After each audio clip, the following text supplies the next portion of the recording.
The rain fell in cold sheets over Harvard Yard, soaking through the brick and ivy like some old ghost determined to haunt the living. Inside Emerson Hall, room 217 glowed dimly, warm against the storm. The classroom wasn't full.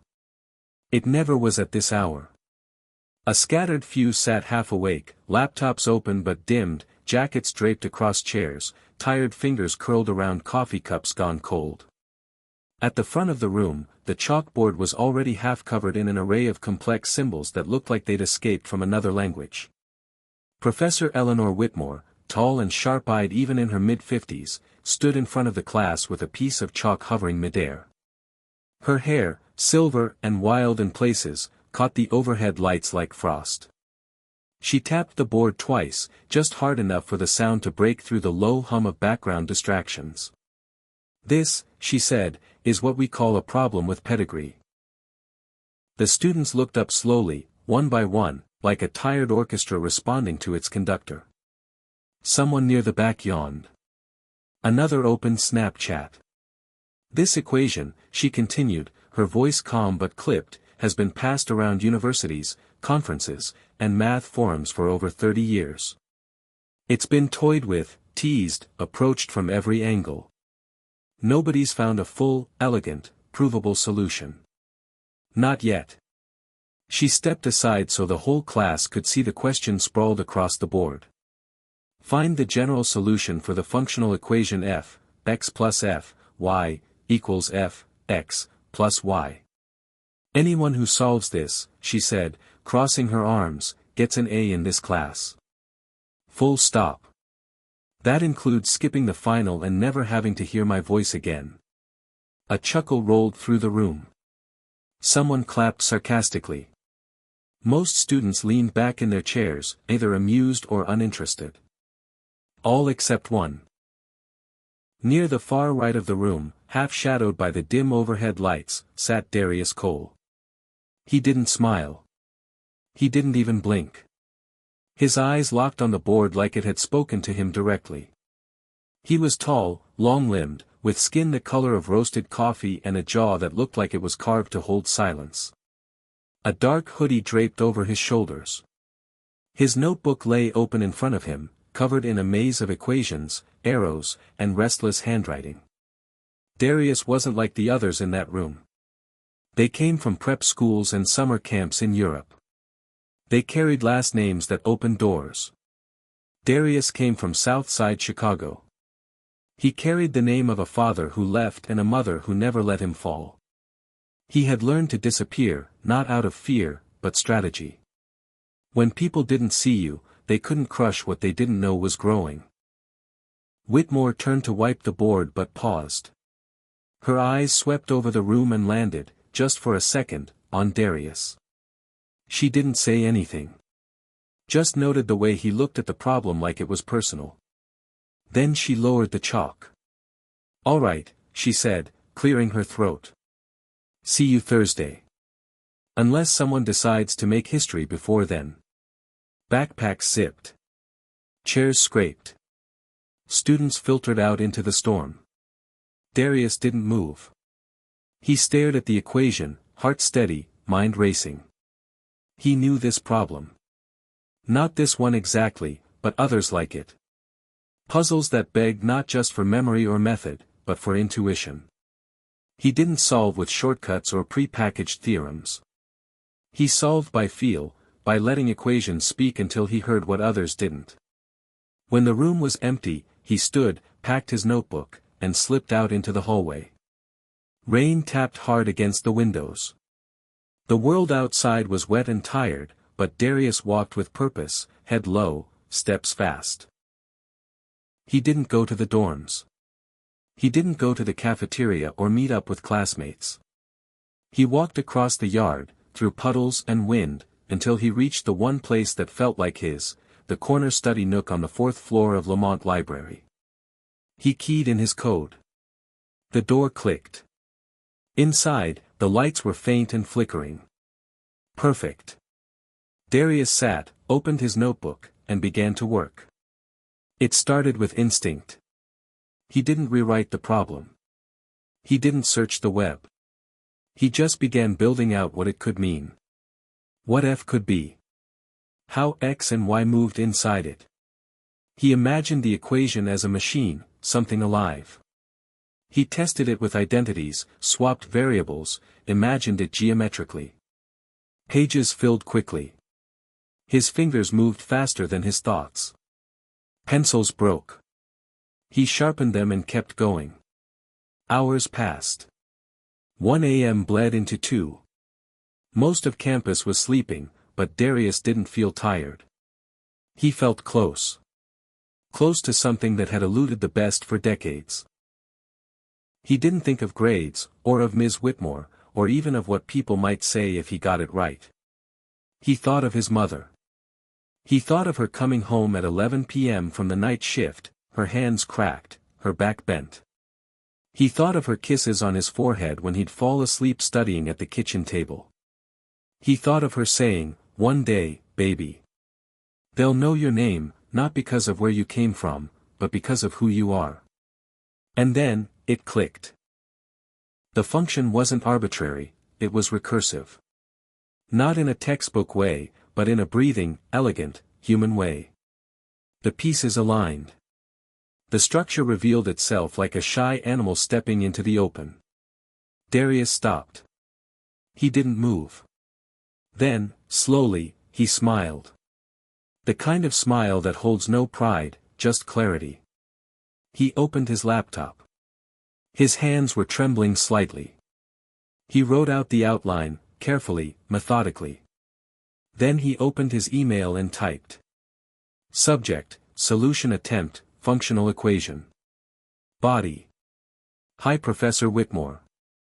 I'm not sure if this is complete, but I think I've found something worth looking at.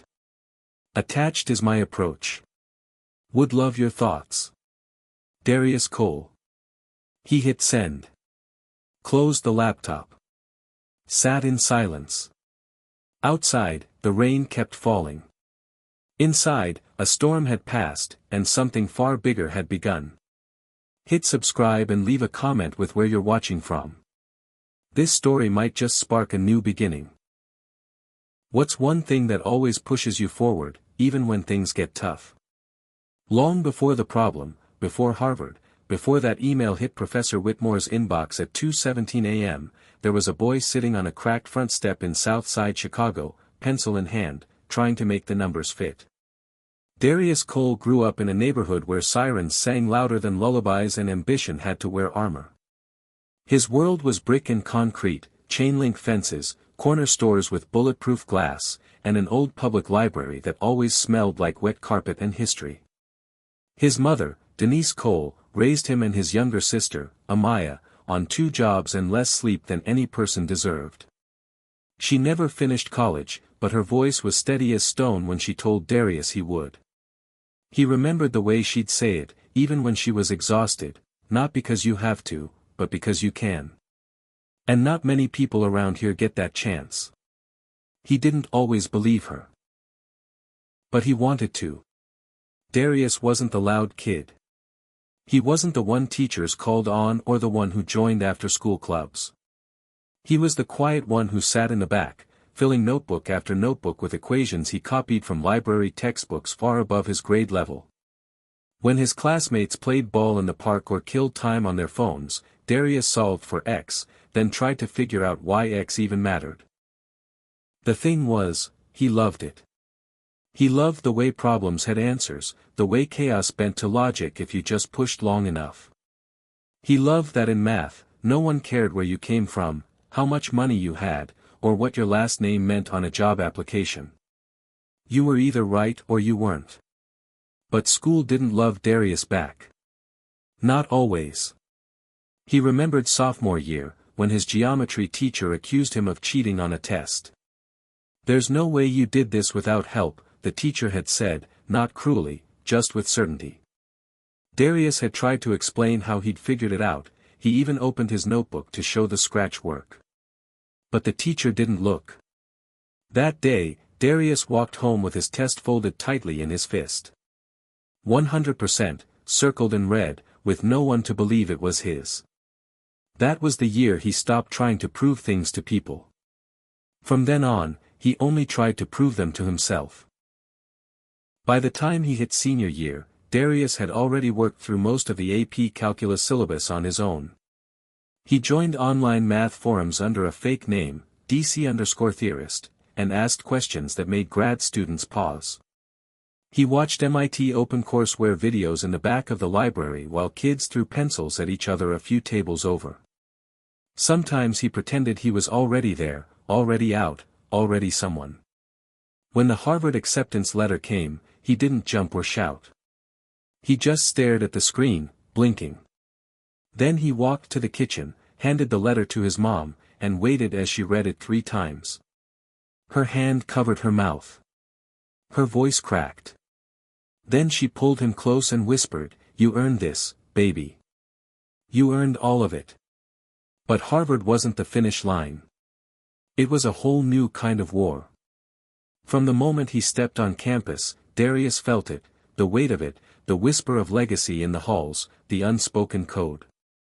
The dorms smelled like cedar and privilege. Students argued philosophy over oat milk lattes, wore Patagonia-like uniforms, name-dropped internships at Google like it was just a thing people did. Darius listened, nodded, said little. He learned how to blend in. He laughed at the right moments, kept his hoodie up in the rain, and never mentioned where he was really from unless someone asked. Even then, he gave them the clean version. He wasn't ashamed, just tired. Tired of explaining why his neighborhood made the news for the wrong reasons.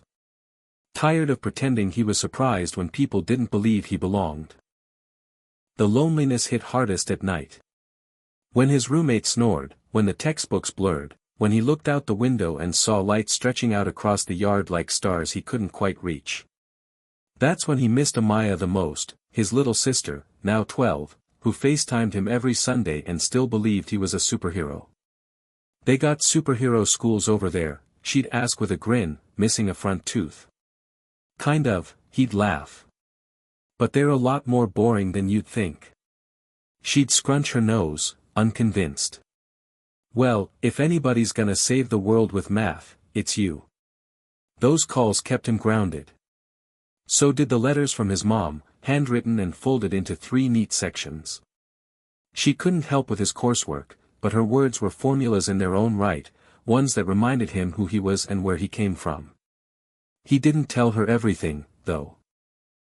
He didn't mention the professor who skipped over his hand during lecture even when he had the right answer. Or the time a classmate assumed he was there on a basketball scholarship. Or how sometimes, when he walked into a study group, the air changed. He carried all of it in silence. Let it fuel him. Let it sharpen him. Because he knew the only way to break through was to be undeniable. And that's why, when Ms. Whitmore wrote the impossible equation on the board that night, he didn't laugh. He didn't roll his eyes or check his phone. He just stared. Because deep down, Darius didn't see it as a problem at all. He saw it as a door. And he'd spent his whole life learning how to knock until it opened. The morning after Darius sent the email, Harvard looked the same. The rain had stopped, replaced by gray skies and the sharp smell of wet stone and old leaves. Students hustled between classes with earbuds in and coffee cups steaming, wrapped in scarves they'd probably worn in Paris. No one walking across Harvard Yard knew what had happened at 2:17 a.m. in a dusty corner of Lamont Library. No one knew a storm had shifted, not in the clouds, but in the quiet margins of academia where names are forgotten unless they win. Darius walked with the same slow stride he always did, backpack slung over one shoulder, hoodie pulled halfway down. He didn't expect anyone to know. He didn't even expect a reply from Professor Whitmore that fast. But part of him hoped. Hoped for something. A nod. A door opening. A crack in the armor. By the time he arrived at advanced abstract mathematics, the classroom was already half full. He took his usual seat near the back. Nobody looked up. When Whitmore walked in, she was holding a printed page. She didn't mention the equation. She didn't mention the email. She didn't even glance his way. Class moved forward as if nothing had changed. As if the impossible problem still stood untouched. Darius sat still. The whole lecture, he heard everything and nothing. He watched the chalk move across the board and the words fly past his ears, but his mind was locked in the silence between the lines. Maybe it wasn't right. Maybe the solution was close but not close enough. Or maybe it was something else. After class, as students packed up and filed out, Darius lingered. So did Whitmore. She was erasing the board, one long sweep at a time, when he stepped forward. "Professor," he said, voice steady. She looked up. Her eyes flicked to him, unreadable. "Darius. I sent you something last night," he said. "The problem you gave us." She nodded slowly. "I saw." There was a pause. He waited for more, some kind of feedback, even a raised eyebrow. But it didn't come. "It's an interesting approach," she said finally, turning back to the board. "But these problems, they're deeper than they look. Elegant solutions usually take time. You're still young. You've got potential. But don't rush the journey." That word, potential, landed in his gut like a stone. He knew what it meant. It meant not yet. It meant close, but not quite. It meant you're smart, but not Harvard smart. "I wasn't rushing," he said quietly. "I just saw something." Whitmore looked at him again, eyes a little softer now. "I believe you did. Keep digging. That's how breakthroughs happen." It was dismissal, wrapped in encouragement. He nodded and walked out. But something inside him lit up, hot, quiet, and dangerous. Not anger. Not exactly. More like recognition. That this was going to be harder than he thought. In the dining hall that afternoon, the air was loud with conversation and silverware clinking. Darius sat alone, as usual, headphones in but not playing music. His notebook sat beside his tray, pages open to his proof. He stared at it between bites of cold pizza and applesauce. He didn't doubt it, not fully. But doubt had a way of creeping in when no one else believed. "Yo, is that the Whitmore problem?" someone asked suddenly, sliding into the seat across from him. Darius looked up. The voice belonged to Theo Manning, tall, white, rich, and the type of guy who called professors by their first names. His dad had been a math professor at Stanford, and Theo made sure people knew it. Darius gave a small nod. Theo grabbed the notebook without asking, flipping through the pages like it was a magazine. "Damn. You really went at it. This all you?" "Yeah." He whistled. "Looks like you've been cooking. But I don't know, man. Whitmore's got a weird taste for symmetry. She loves that tight, clean kind of proof. Yours is more chaotic. Like scribbles in a genius's diary." Darius stayed silent. Theo chuckled, handing the notebook back. "Hey, it's cool you're trying. I mean, it's kinda bold, you know. Taking a swing like that this early." "This early?" Darius asked. "I mean, come on. First year. People usually warm up before throwing fastballs. You should link up with our study group, though. We've got a few juniors who crushed Putnam last year. Might help clean up your approach." He meant it nicely. That was the worst part. Darius packed up his tray and left without another word. That night, he couldn't focus. Not on readings. Not on problem sets. Not even on the comforting rhythm of equations. All he could think about was how quickly "I see something" had become "you're trying." How "bold" was just a polite way of saying out of place. He opened his laptop and read his own email again. It was neat, thoughtful, humble. He hadn't been arrogant. He hadn't expected celebration. Just acknowledgement. Respect. Instead, he got silence. At 11:17 p.m., his phone buzzed. A text from his mom. "Hey baby. Just checking in. Did that professor ever say anything? Either way, I know you did what you do. Keep shining. Love you." He stared at the screen for a long time. Then he replied. "Still working on it. But I'm close. Love you too." He didn't sleep that night. Instead, he pulled out a fresh notebook and rewrote the entire proof from scratch. Not because they doubted him, but because he didn't. And if he wanted to be undeniable, he'd have to build it tighter, sharper, louder than before. Because sometimes, the silence after a breakthrough isn't disbelief. Sometimes it's fear. It started with a knock.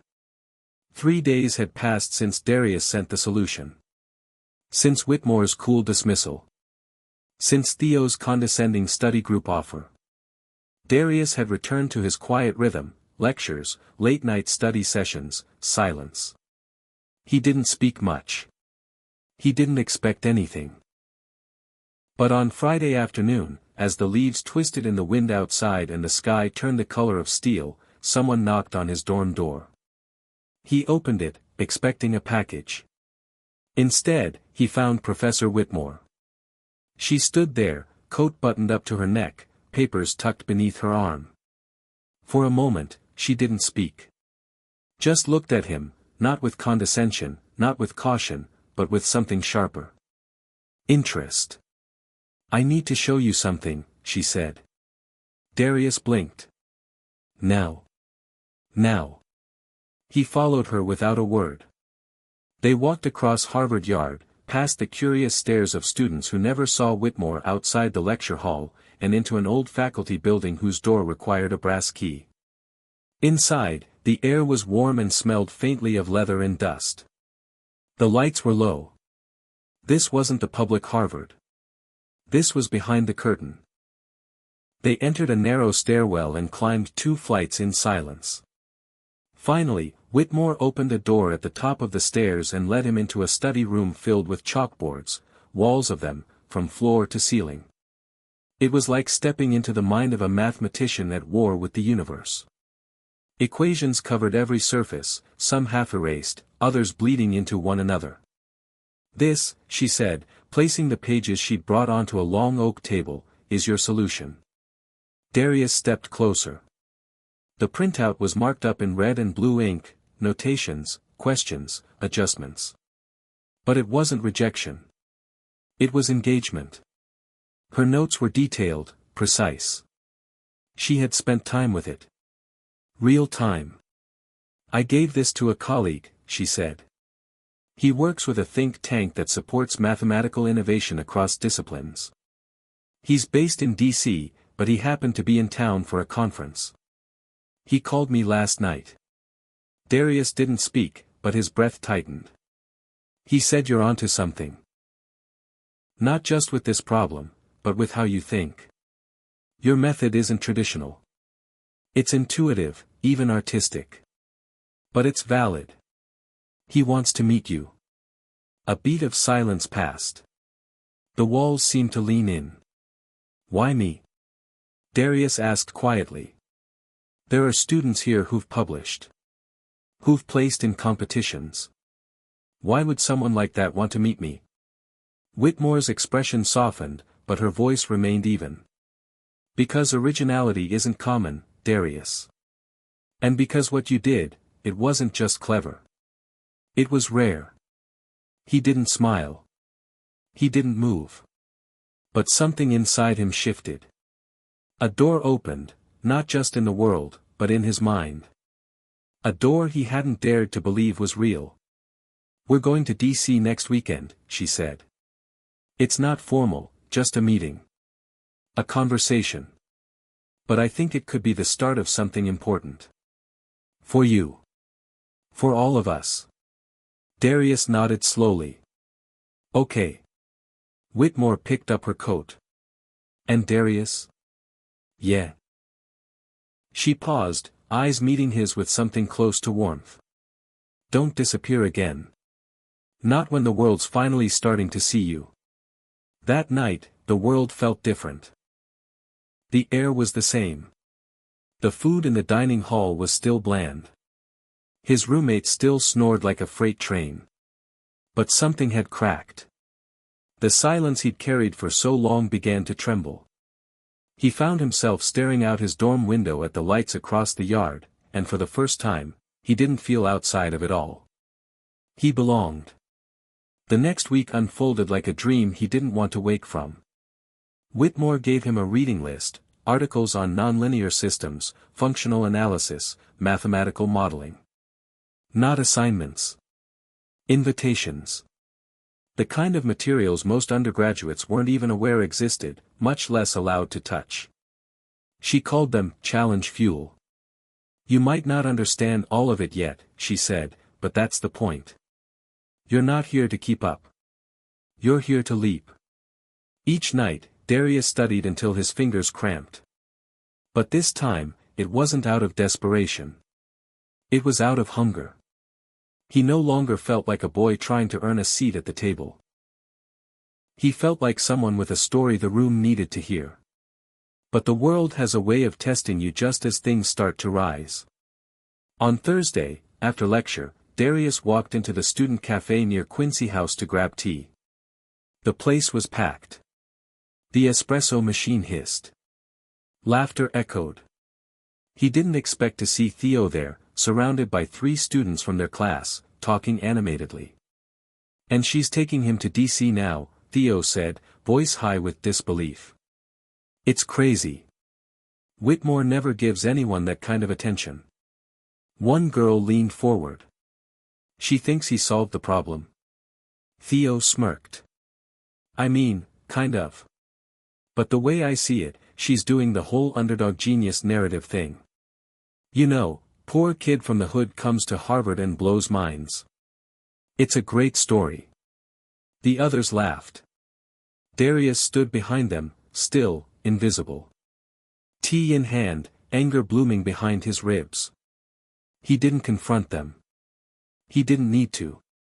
Because part of him had already seen it coming. The shift in the air wasn't just admiration. It was tension. Whispers.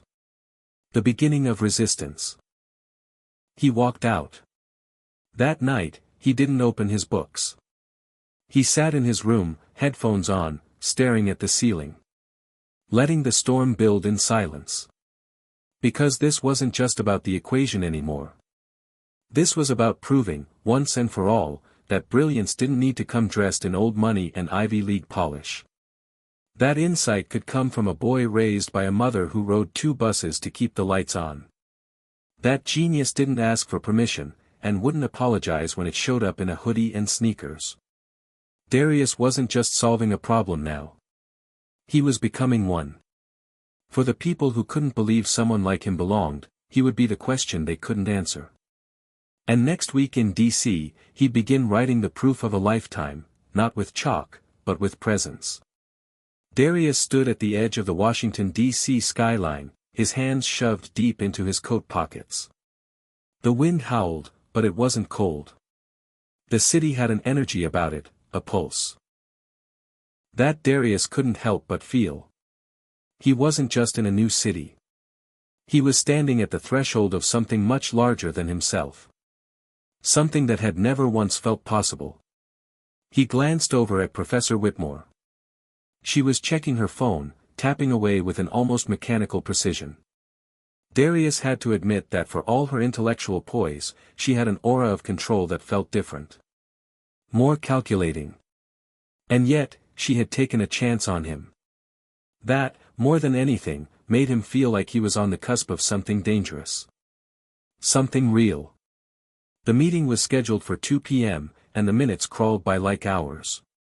Whitmore had been unusually quiet since they'd arrived at the conference center. Darius could tell she was lost in thought, maybe still processing the whirlwind of recent events. It had been less than a week since she'd brought him here, and already the world had changed. The thought of standing in front of professionals who'd spent decades building their careers made Darius's heart race. He wasn't sure if it was excitement or terror, or maybe both. But it wasn't the thought of meeting these professionals that unsettled him. It was the idea of meeting them as a black boy from a broken neighborhood, a nobody who had stumbled into a room full of somebodies.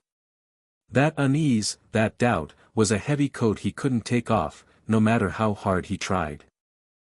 "Darius," Whitmore said, breaking the silence. Her voice was softer now, less cold than it had been before. "You okay?" He looked up at her, his heart thumping loudly in his chest. "I don't know," he said honestly. "I'm trying to be. But it's all overwhelming." She nodded, as if understanding something unspoken. "You'll do fine. You've already proven you're more than capable. Don't second-guess yourself." He nodded back, grateful for the reassurance, but still uncertain. The imposter syndrome crept up again, the feeling that maybe, just maybe, he wasn't meant to be here. Finally, the time arrived. Whitmore led him through a set of double doors into a sleek, modern conference room filled with light. The air was crisp, clean, and full of the scent of polished wood and new technology. Large windows framed the skyline, and the walls were lined with abstract art that looked so expensive it might as well have been airbrushed by the future. A round table sat in the center, surrounded by chairs occupied by men and women who looked far too important to notice someone like him. They were dressed in crisp suits, the kind of people who lived in this world of conferences and high-stakes meetings. Professors, business moguls, and even government officials with their eyes fixed firmly on the future. Their world was concrete and polished. Darius was still trying to figure out how to walk without tripping on his own feet. One of the men, a tall figure with a salt and pepper beard and glasses perched on his nose, stood and extended a hand. His name tag read Dr. Charles Lancaster, senior researcher at the National Institute for Mathematical Innovation. "Ah, Darius Cole," Lancaster said with a smile, his voice warm. "It's a pleasure to meet you. I've heard so much about you from Professor Whitmore." Darius shook his hand, trying to steady the tremor in his fingers. His mind raced. He was supposed to be the one impressing them, but now, it felt like they were the ones measuring him. It was a different kind of scrutiny. More subtle, more knowing. Whitmore introduced him to the rest of the team, each one a titan in the field. The conversations that followed weren't about formulas or math at first. They were about him. About how he had come to Harvard. About his childhood. About his mother. The questions felt personal. But, Darius realized, they were necessary. One woman, a mathematician named Dr. Sarah Langley, leaned forward in her chair, her eyes intense and curious. "I've read your proof," she said, a hint of admiration in her voice. "It's unconventional, to say the least. But there's something profound in your approach. Where did you come up with this method?" Darius hesitated. The room had gone silent. He could feel their eyes on him, waiting. All of them, wanting to hear what he would say next. He took a breath and spoke. "It's not that I came up with it. It's that I saw it." His voice was steadier than he'd expected. It wasn't just about the problem. It was about how the problem felt. "I knew there was a pattern hidden under the chaos. It was like finding a rhythm in noise." The room fell quiet. He hadn't planned to speak like that, but the words had come from somewhere deep inside him. Somewhere raw and true. He looked up at Dr. Langley, trying to gauge her reaction. Her face had softened. "There's beauty in that answer," she said quietly. "It's not just about solving the problem. It's about understanding the language it speaks. And you, Darius, have heard it." The conversation shifted from there, away from him, back to the problem at hand. But in that moment, the world felt different. It wasn't about solving the problem. It was about seeing the problem for what it was. A riddle, yes. But also a conversation. A dialogue between Darius and the universe. They spoke for hours. Sometimes about math. Sometimes about life. They debated theories, laughed, and even disagreed. Darius found himself in a rhythm he'd never experienced before, a flow of ideas that felt more like an orchestra than a lecture. At the end of the day, as they prepared to leave, Dr. Lancaster pulled him aside. "You've got something rare, kid," he said, smiling down at Darius. "I'm not sure if you fully realize it yet. But you're onto something that could change the field. Keep pushing it." Darius wasn't sure if he believed him. Maybe it was just polite praise. But somehow, deep inside, he did believe it. This wasn't just an equation anymore. This was his life. His future. His reason for being here. When he and Whitmore left the building, the city outside seemed brighter. More alive. He was no longer just a visitor. He was a part of this world now, this new world of ideas and possibility. He was ready to step in. And yet, as the taxi took them to the airport, a small voice whispered in the back of his mind. The voice of doubt. The one that always whispered when things were going too well. What if I'm wrong? But this time, Darius didn't answer the voice. He let it fade, swept away by the rush of his new reality. Because for the first time in his life, he wasn't trying to belong. He was finally becoming a part of the story. The flight back to Cambridge felt longer than it should have. Darius stared out the window, the sun setting over the clouds, casting long shadows across the world below. He had just come from Washington, D.C., where everything had shifted. Where his name had been spoken in rooms he never thought he'd enter, by people he never imagined would know him. Yet, despite the excitement, the praise, the attention, Darius felt a growing sense of unease gnawing at him. The problem was no longer just a mathematical puzzle. It had become a mirror, reflecting all of his insecurities, his doubts, his fears. What if he was wrong? What if the world he was now walking into was one that would chew him up and spit him out, just like the world he had always known? The whispers of doubt had become louder in his mind over the last few days, the faces of the people in that conference room now haunting him. What if I'm not good enough? What if they only see me as a curiosity? He tried to push the thoughts away. But they clung to him, like a shadow he couldn't escape. When the plane landed, Darius felt heavier than when he'd gotten on. The excitement of DC had started to fade, replaced by the weight of reality. He was back at Harvard. Back in his dorm room, sitting at his desk, staring at the chalkboard full of equations that still didn't make sense. There was a knock at his door. He didn't expect it to be anyone. Not at this hour. Not on a Sunday evening. When he opened the door, standing in front of him was none other than Theo Parker, his classmate from the study group. Theo's smug smile was gone, replaced by an unreadable expression. His arms were folded across his chest, and he didn't step into the room as he usually did. "You've got a minute?" Theo asked, his voice flat. Darius frowned. Sure. What's up?" Theo looked at him for a long moment before speaking again. "I've been hearing things." Darius's heart skipped. "What kind of things?" "About you," Theo said, his eyes narrowed. "About your solution to that impossible problem." Darius didn't respond immediately. He didn't know what to say. The last thing he expected was for Theo to be here, now, after everything that had happened. "I'm hearing from some people," Theo continued, voice almost too calm, "that you're being touted as some kind of genius. That your proof's the next big thing." Darius felt a cold knot settle in his stomach. So, Theo said, taking a step closer, "I don't buy it. You didn't just solve that problem. You couldn't have. Someone must have helped you. Maybe Whitmore's been feeding you answers, huh? She's always had a thing for underdogs." Darius's chest tightened. "What are you trying to say?" Theo's face hardened. "I'm saying I deserve that kind of recognition. I deserve that shot at the spotlight, not you. I've been here longer. I've worked harder. I've earned my place. Darius took a step back, anger surging through him. You think I got here because of Whitmore? Because I needed her help? He shook his head. You don't know me, Theo.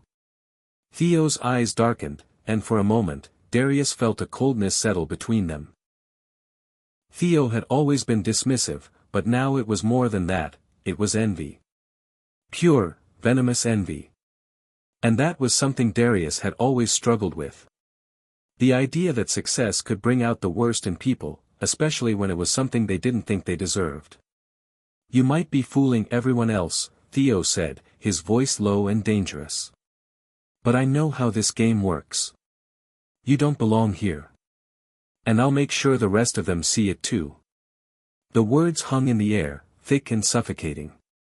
Darius stood there, frozen, his mind racing. But before he could say anything else, Theo turned and walked out, the door slamming behind him. Darius stood there, trying to process what had just happened. His pulse was still pounding in his ears, and he couldn't shake the feeling of being trapped in a corner, suffocated by expectations, his own and everyone else's. For a long time, he sat in silence, staring at the chalkboard.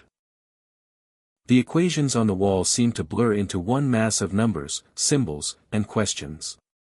But none of it mattered anymore. None of it made sense. What was the point of solving problems that didn't matter if no one believed in him? He grabbed his jacket and walked out of his dorm room, the cold air hitting him like a slap. He needed to clear his head. He needed to walk away from it all. As he wandered through the campus, his mind kept going back to the conversation with Theo. The words had hit harder than he cared to admit. He had always known Theo didn't like him, but he hadn't expected such malice. Was he really fooling people? Did they really think his success was a fluke? He stopped near a bench by the river, the water beneath it shimmering in the streetlight. He sat, trying to steady his breathing. The weight of doubt pressed down on him, and he felt the familiar sting of isolation. Maybe Theo was right. Maybe he wasn't meant to be here. Maybe he had just stumbled into a world he didn't belong to. The wind rustled the leaves above him, and for a moment, Darius felt utterly alone.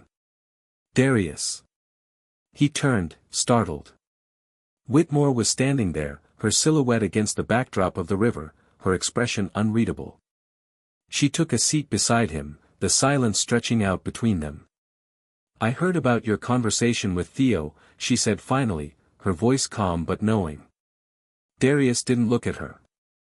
I don't need your sympathy. Whitmore was silent for a long time before speaking again. You don't need anyone's approval, Darius. Not from Theo. Not from anyone. Not even from me. He looked at her then, meeting her eyes. But what if I'm not good enough? What if I'm just pretending? Her gaze softened. You are good enough. You're more than good enough. And as for pretending, maybe we all pretend a little. But at some point, you stop pretending and start believing in yourself. It's not the world's job to tell you if you belong. It's yours. Darius felt the weight lift, just a little. For the first time in a while, he realized that the battle wasn't with Theo. It was with himself. He was the one who had to prove he belonged. And in that moment, Darius made a decision. He would let them think what they wanted to think. But he wasn't here to play their game. He was here to play his own. He stood up, feeling the rush of determination surge through him. Thanks, Professor, he said, his voice steady. But I've got something to prove. Whitmore smiled, nodding. I know you do. As Darius turned and walked back toward his dorm, the air around him felt a little different. A little lighter. The world might doubt him. But as long as he believed in himself, that was all that mattered. The days following his conversation with Theo felt like a blur. Darius had locked himself away in his dorm room, buried in the mountain of equations, theorems, and impossible problems that had become his life. He no longer cared about what people said about him. Not after the confrontation with Theo. Not after hearing the venom in his voice, the belief that Darius didn't deserve any of this. But there was something else in his heart, a quiet, persistent fire that wouldn't go out. It wasn't just anger or a desire to prove Theo wrong. It was deeper than that. It was about something Darius had spent his whole life chasing, something he had never allowed himself to name: acceptance. Not from the world around him. Not from Theo or anyone else. But from himself. As the weeks passed, Darius found himself working harder than ever before. He spent days and nights holed up in the library, poring over the unsolvable problem he presented to the world. His mind was consumed by it. By the idea that his solution could change the way mathematicians saw the universe. Could change the way they saw him. But it wasn't just about validation. It was about solving the impossible. It was about understanding the rhythm of chaos, and feeling it hum beneath his fingertips. Professor Whitmore's encouragement was always there, but it was his own resolve that was starting to feel like a steady drumbeat in his chest. He had learned something crucial about himself in the past few days. No one could give him confidence. No one could fix the doubt in his heart. That was something only he could do. One night, after hours of work, Darius hit a breakthrough. His pencil stopped moving, and for a brief moment, the noise in his mind went silent. He stared at the board in front of him, his heart pounding. What he was seeing, what he was realizing, was the answer. The answer to the very problem he had spent so much time chasing. It was there. Right in front of him. He leaned back in his chair, a sharp breath escaping his lips. The weight of what he had just discovered hit him like a wave. It wasn't just the solution that mattered. It was how he had arrived at it. How the problem had unfolded in his mind like a story, each number and equation telling him something more than just a calculation. It was a language. A narrative. And Darius had learned to speak it. He immediately sent an email to Whitmore, his fingers trembling as he typed. Professor Whitmore, I think I've done it. I think I've solved it. It didn't take long for her response to arrive. Her words were short, but her encouragement was palpable. Meet me in the office tomorrow morning. I need to see it.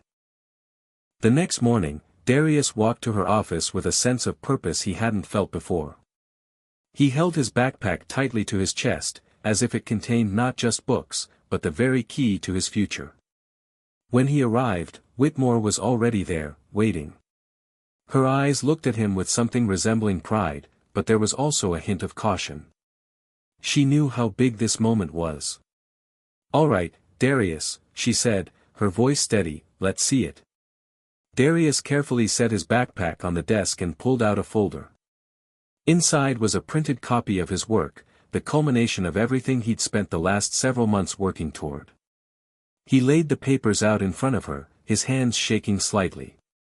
Whitmore flipped through the pages slowly, her brow furrowing with each step. Darius watched her, the silence stretching between them, as his heart raced in anticipation. Every second felt like a small eternity. After what felt like an eternity, Whitmore looked up at him, her eyes wide. Darius, she said, her voice thick with disbelief, this is incredible. You've cracked it. This is groundbreaking. Darius exhaled, the weight lifting from his chest. You think so? I know so. Whitmore's face softened, and for the first time, Darius saw something close to awe in her eyes. This isn't just a solution to an equation.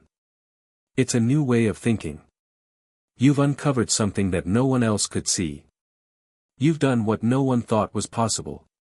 The praise hit him in ways he didn't expect. The walls he had spent so long building around himself began to crumble. This wasn't about being the underdog anymore. It wasn't about proving Theo wrong. It was about something deeper. It was about being seen for who he truly was, a force to be reckoned with. But before he could say anything else, Whitmore's expression shifted. It became more serious, more calculated. This isn't just your personal breakthrough anymore, Darius. This is going to make waves.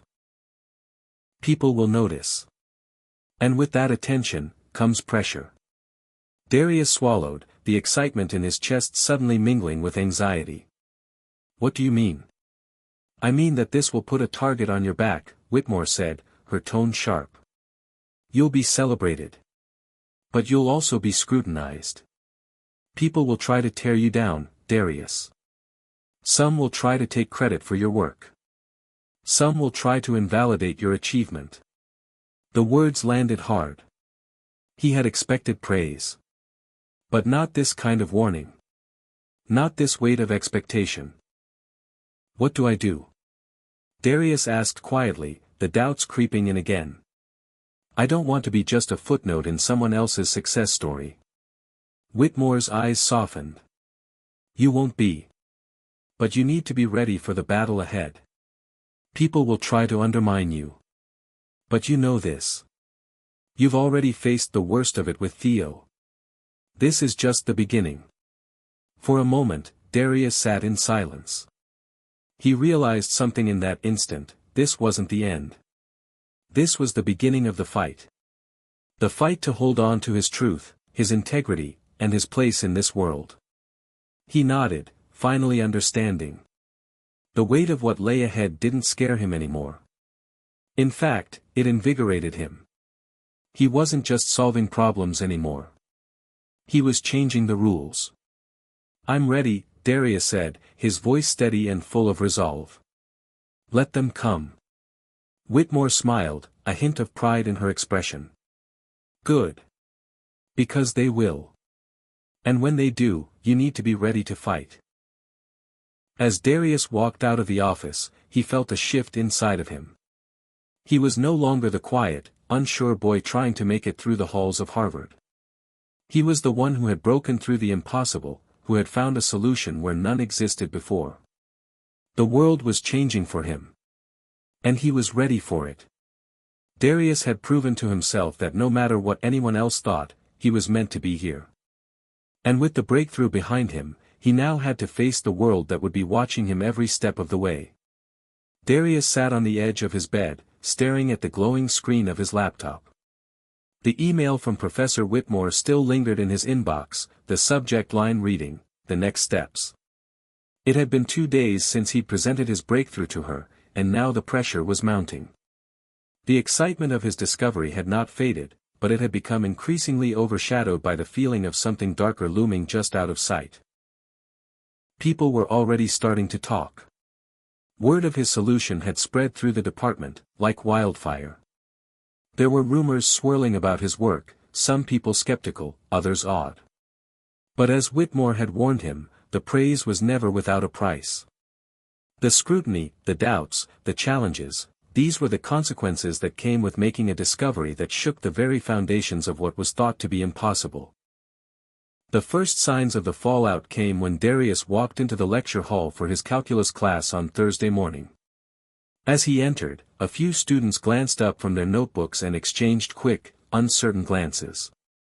Darius had been in this room 100 times before, but today was different. The weight of the whispers and stares felt tangible, like a heavy fog filling the space. Darius quickly took a seat in the back of the room, trying to remain inconspicuous. But he could feel the eyes on him, could feel the undercurrent of judgment and curiosity. He had expected something like this, he had expected the attention, the scrutiny. What he didn't expect was the unease that settled into his chest with each passing moment. As Professor Keller, a distinguished figure in the department, began his lecture, he paused briefly. He had barely started writing on the chalkboard when his gaze flicked over to Darius. I trust you're all aware of the recent developments in the field of mathematics, Professor Keller said, his voice casual but with an edge of something else, something unspoken. Darius's stomach churned. He wasn't sure whether Keller was acknowledging his work or if there was a hint of condescension in his tone. Some of you may be familiar with the recent solution that's been making waves, Keller continued, his eyes scanning the class. A young student by the name of Darius Cole has made claims regarding a solution to the so-called impossible problem. His voice lingered on the words impossible problem with an almost mocking emphasis. The silence in the room felt deafening, and Darius's face flushed. He could feel the weight of the entire class's eyes on him. He didn't want to be singled out, didn't want to feel like the object of everyone's curiosity. But there was no escaping it. Some of you may find this breakthrough intriguing, Keller said with a slight smile. Others, however, might approach it with skepticism. He let the words hang in the air. Darius clenched his fists under the desk, his nails digging into his palms. The sting of Keller's tone cut deeper than he cared to admit. This wasn't just a lecture anymore. This was a challenge. And speaking of skepticism, Keller continued, I encourage all of you to review Darius's work closely. Let's see if it holds up. Mathematics, after all, is not about belief, it's about proof. With that, he turned back to the board and resumed his lesson. But the words had already struck Darius hard. He felt as if the ground beneath him had been ripped away. The validation he had hoped for, the recognition he had dreamed of, had been twisted into something far more dangerous. Keller wasn't just questioning his work. He was questioning him. The next few days were a whirlwind of emotions. Darius could barely focus on his studies as he navigated the increasing tension from all sides. He found himself scrutinized not only by his professors but by his peers as well. The whispers continued, and the questions mounted. Was Darius Cole really the genius everyone thought he was? Was he truly capable of solving one of the most impossible problems in modern mathematics? Even Theo's words echoed in the back of Darius's mind. I'll make sure the rest of them see it too. Darius had brushed them off at first, but now, in the silence of his own thoughts, they seemed to carry more weight. Was Theo plotting something? Was he working behind the scenes to undermine him? But it wasn't just his peers who were causing him anxiety. It was the very institution that he had once dreamed of being a part of. Harvard. The place where dreams came true, and where dreams were broken. Darius sat in the campus coffee shop the next afternoon, his laptop open in front of him. He had been reading through the numerous articles and critiques of his work, many of which were published by established mathematicians. The skepticism was overwhelming. Some were respectful, offering critiques and questions. But others? Others were downright dismissive. A bold claim, but not one without serious flaws. The solution presented by Cole is nothing more than an ambitious attempt at an impossible task. Let's see if it stands up to peer review, or if it collapses under scrutiny. Darius could feel the weight of each sentence. They weren't just words on a screen. They were the voices of his fears, doubts, and insecurities. They were the echoes of everything he had fought to overcome. And now, they were coming back to haunt him. Hey, a voice interrupted his thoughts. He looked up, startled. Standing at the counter, holding 2 cups of coffee, was Whitmore. She was dressed in her usual professional attire, but her eyes were softer than usual. She walked over and sat down beside him, placing a cup of coffee in front of him. Not the best way to spend your time, she said, nodding toward the screen. Focusing on the critics will only make things worse. Darius let out a bitter laugh. It's hard not to, though. They're everywhere. Everyone's talking about it. I thought it would feel good. But now, it just feels overwhelming. Whitmore studied him for a moment before speaking. It will always be like this when you're at the center of something big. People are going to question you. They're going to doubt you. And some will try to tear you down. But remember this, Darius, it doesn't matter what they think. What matters is whether you believe in your work. Whether you believe in yourself.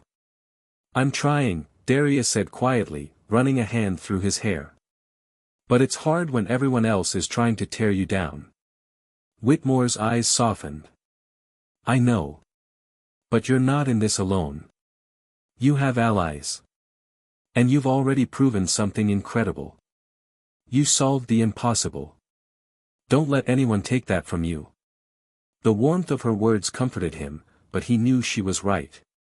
This was the moment. He couldn't let the doubts of others drown him. This wasn't just about proving something to the world, it was about proving something to himself. The conversation with Whitmore left him feeling steadier, but the reality of what he had to face was still there, looming. The road ahead wouldn't be easy. The battles were far from over. But in that moment, Darius knew something crucial. He wasn't going to let anyone take away his truth. He had broken through. And he wasn't going to let anyone break him now. The morning after his meeting with Whitmore, Darius woke up with a sinking feeling in his stomach. The calm words of his professor had been helpful, but they didn't change the reality of the situation. He was still under a microscope. Still watched, judged, doubted. The fallout had begun, and the cracks in his confidence were starting to show. Every time he stepped onto campus, there was the hushed whispering, the sideways glances. Every conversation seemed to revolve around the same question: did Darius Cole really solve the impossible problem? The once quiet halls of Harvard felt like a battlefield, with Darius at its center, constantly under attack from all sides. As he walked into his next class, he couldn't help but notice the change in the atmosphere. His classmates, who used to ignore him, now looked at him with a mix of awe and resentment. Some admired him, but others saw him as a threat, someone who had dared to do what they had only dreamed of. It was a strange feeling. A mixture of pride and isolation.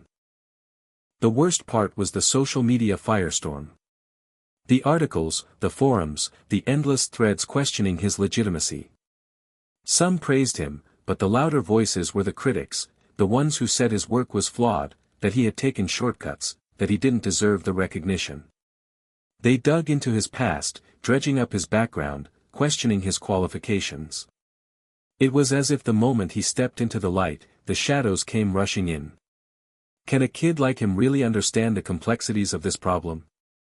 Has anyone fact-checked this solution? Is it even possible? Darius could feel the weight of their doubts creeping into his bones.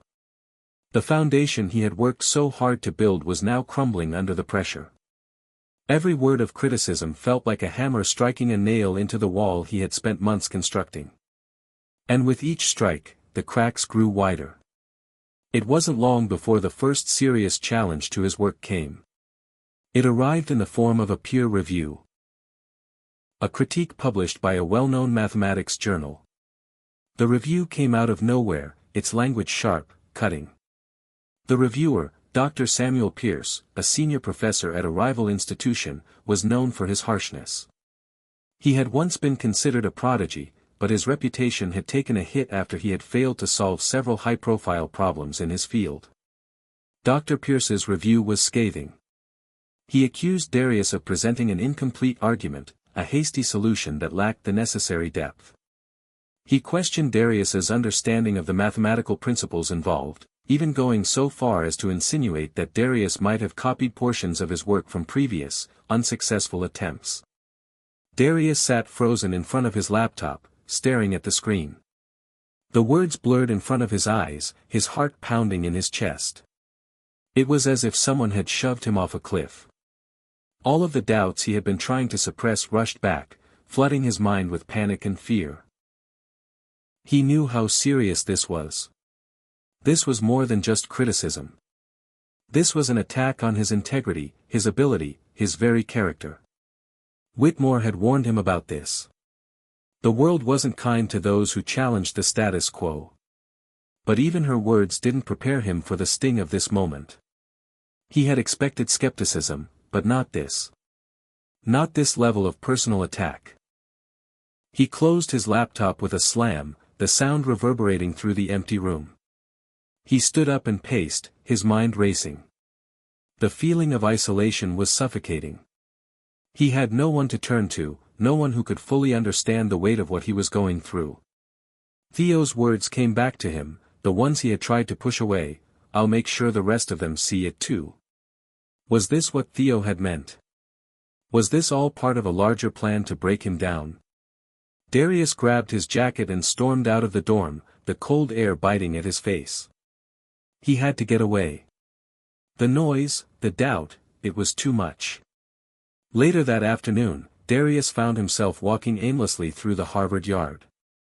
The campus was quieter than usual, a stark contrast to the chaos swirling in his mind.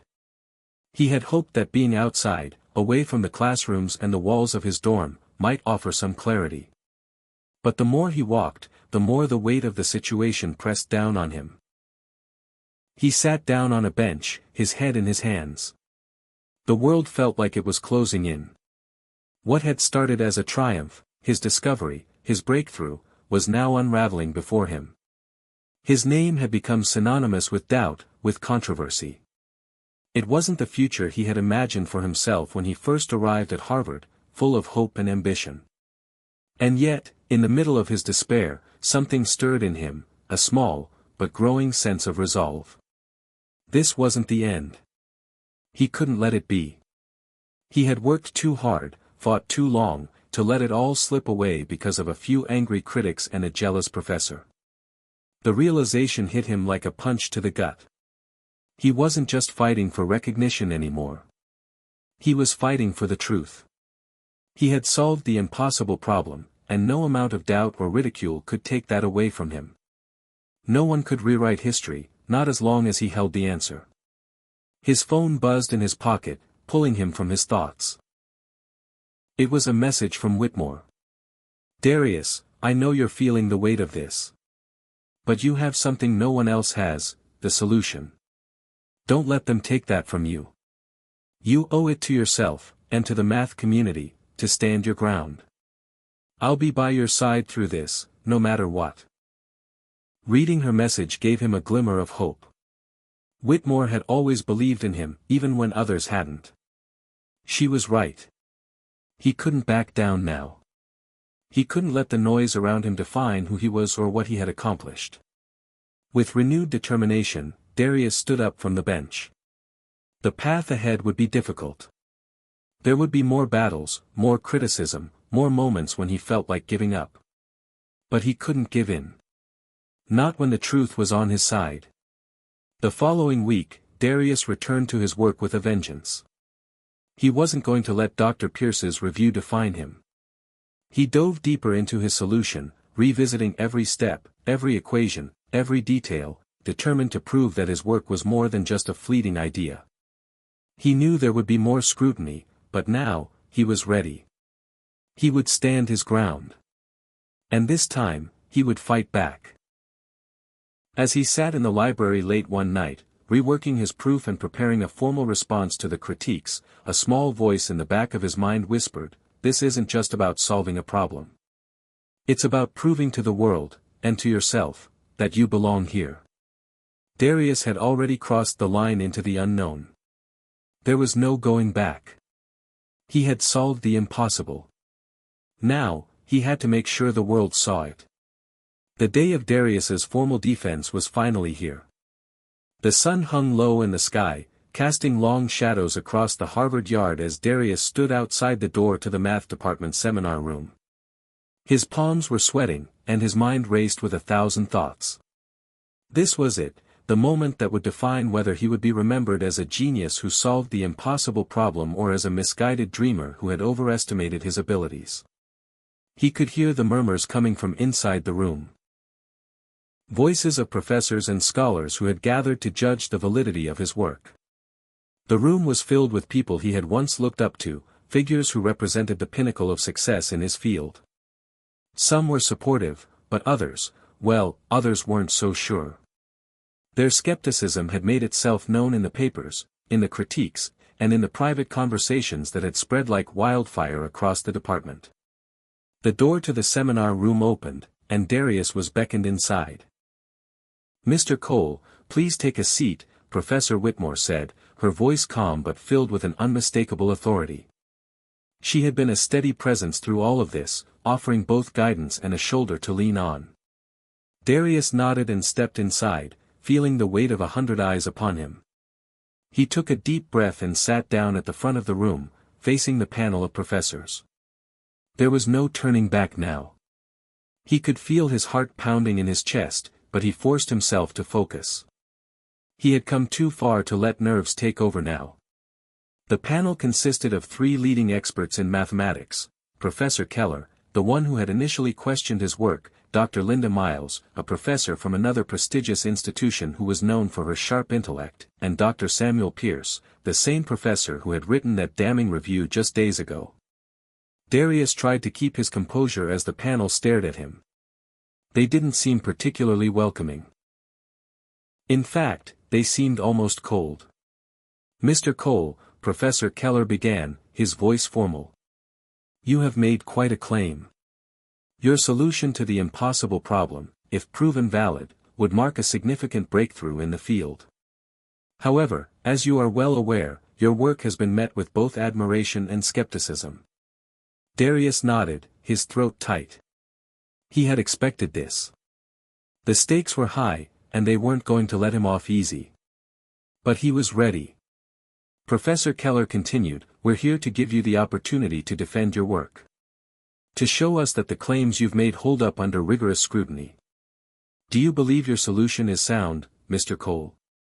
Darius took a deep breath, locking eyes with Keller. "Yes, Professor. I believe my solution is not only sound, but it also offers a new perspective on the problem that has stumped mathematicians for decades. The logic behind it is solid, the equations follow through, and I am confident that when you look at it in its entirety, you'll see that it works." A murmur rippled through the room. The panel exchanged glances. Dr. Pierce raised an eyebrow, clearly skeptical. Professor Miles spoke next, her voice measured but sharp. "Mr. Cole, you claim that your solution addresses the core of the problem, but you must understand that what you are proposing is not just a mathematical breakthrough, it's a fundamental shift in the way we approach this issue. Many have tried, and many have failed. Why should we believe that your solution is any different?" Darius swallowed hard. Her words were harsh, but they weren't unexpected. He had anticipated this line of questioning. The problem he had solved wasn't just difficult, it was impossible by all known standards. No one had ever come close to cracking it, and now, here he was, trying to prove that he had succeeded where the best minds had failed. "I understand the skepticism," Darius began, steadying his voice. "This problem has been considered unsolvable for so long that it's become part of the narrative in mathematics. But I didn't approach it in the traditional sense. I didn't try to apply the same methods that others had used. Instead, I looked at the problem from a new angle, a fresh perspective. The breakthrough came when I stopped thinking about the problem as something that needed to be solved with existing tools and began considering it as something entirely new." Professor Keller leaned forward, his expression serious. "You're suggesting that this problem, which has resisted all attempts at a solution, was merely misunderstood? That we simply needed a different approach?" "Yes," Darius said, his confidence growing as he spoke.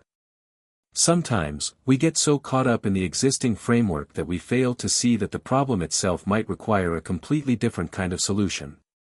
I didn't just try to solve the equations, I looked for new variables, new ways of interpreting the information. And when I did that, the solution became clear." Dr. Pierce snorted. "A new approach, you say? Let's see if you can prove that this new approach actually holds up under scrutiny. You claim that your solution is rigorous, but I have yet to see anything concrete."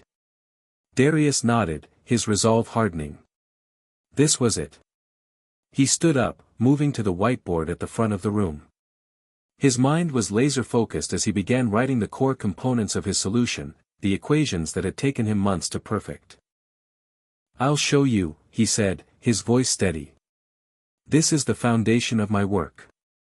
The solution to the problem lies in the relationship between these variables. By applying a different set of assumptions, we can reveal a pattern that was previously hidden. This pattern leads us to the answer." For the next hour, Darius meticulously walked the panel through his work. He explained each step in detail, showing how his approach differed from previous attempts. He didn't shy away from the tough questions, answering them with precision and clarity. His hands moved quickly over the whiteboard, drawing intricate equations, making connections, and explaining the logic behind each one. At times, the room grew silent as the professors absorbed what he was saying. They looked at each other, exchanging glances. There were moments when Dr. Pierce furrowed his brow in confusion, and times when Professor Keller leaned forward, his expression unreadable. But Darius kept going. He was determined to prove that he was right. By the time he finished, the room was still, the air thick with anticipation. "Well," Professor Keller said finally, breaking the silence. "You've certainly given us something to think about. Your approach is unconventional, to say the least. But it's clear you've put a great deal of thought into this. I'll admit, I wasn't expecting this level of depth." Dr. Pierce's expression remained skeptical. "It's still too early to say. This solution requires further verification, and I'm not sure you've addressed all the potential weaknesses in your proof." But Dr. Miles, who had been quietly observing, spoke up. "I think we need to give this more thought. Mr. Cole has presented something new, something worth investigating. Perhaps this deserves more attention than we initially gave it." Darius's heart pounded in his chest as the professors conferred amongst themselves. He had done it. He had stood his ground, defended his work, and shown them that his solution wasn't just a fluke. It was real. After what felt like an eternity, Professor Keller turned back to him. "Mr. Cole, we will need time to review this thoroughly. But I must say, you've convinced us that this solution warrants further investigation." Darius felt a rush of relief wash over him. It wasn't a full endorsement yet, but it was a victory, an acknowledgement that his work had merit, that his solution had a place in the conversation. It was everything he had hoped for, and more. As he walked out of the seminar room, his mind was still buzzing with adrenaline. The defense had been tough, but he had done it. He had proven that his solution was legitimate, that it wasn't just a stroke of luck. He had defended his work against the harshest scrutiny. For the first time in a long time, Darius felt a surge of confidence. This was his moment, his breakthrough. And no one could take that away from him. The days following Darius's defense felt like a whirlwind. The initial shock of presenting his solution to the impossible problem began to fade, but the aftermath was far from quiet. His name spread like wildfire, and while some had begun to acknowledge his work, the echoes of skepticism still haunted him. The panel had not given him a complete endorsement, but they had given him something just as valuable, an invitation to continue the conversation. For Darius, however, there was a deeper concern, a nagging feeling that refused to go away. Despite his triumph, despite the growing respect he was beginning to earn in the academic community, something felt off. He had proven the validity of his solution, and yet, every time he thought about the whole experience, there was a sense that he wasn't done yet. It wasn't the critics who were keeping him up at night.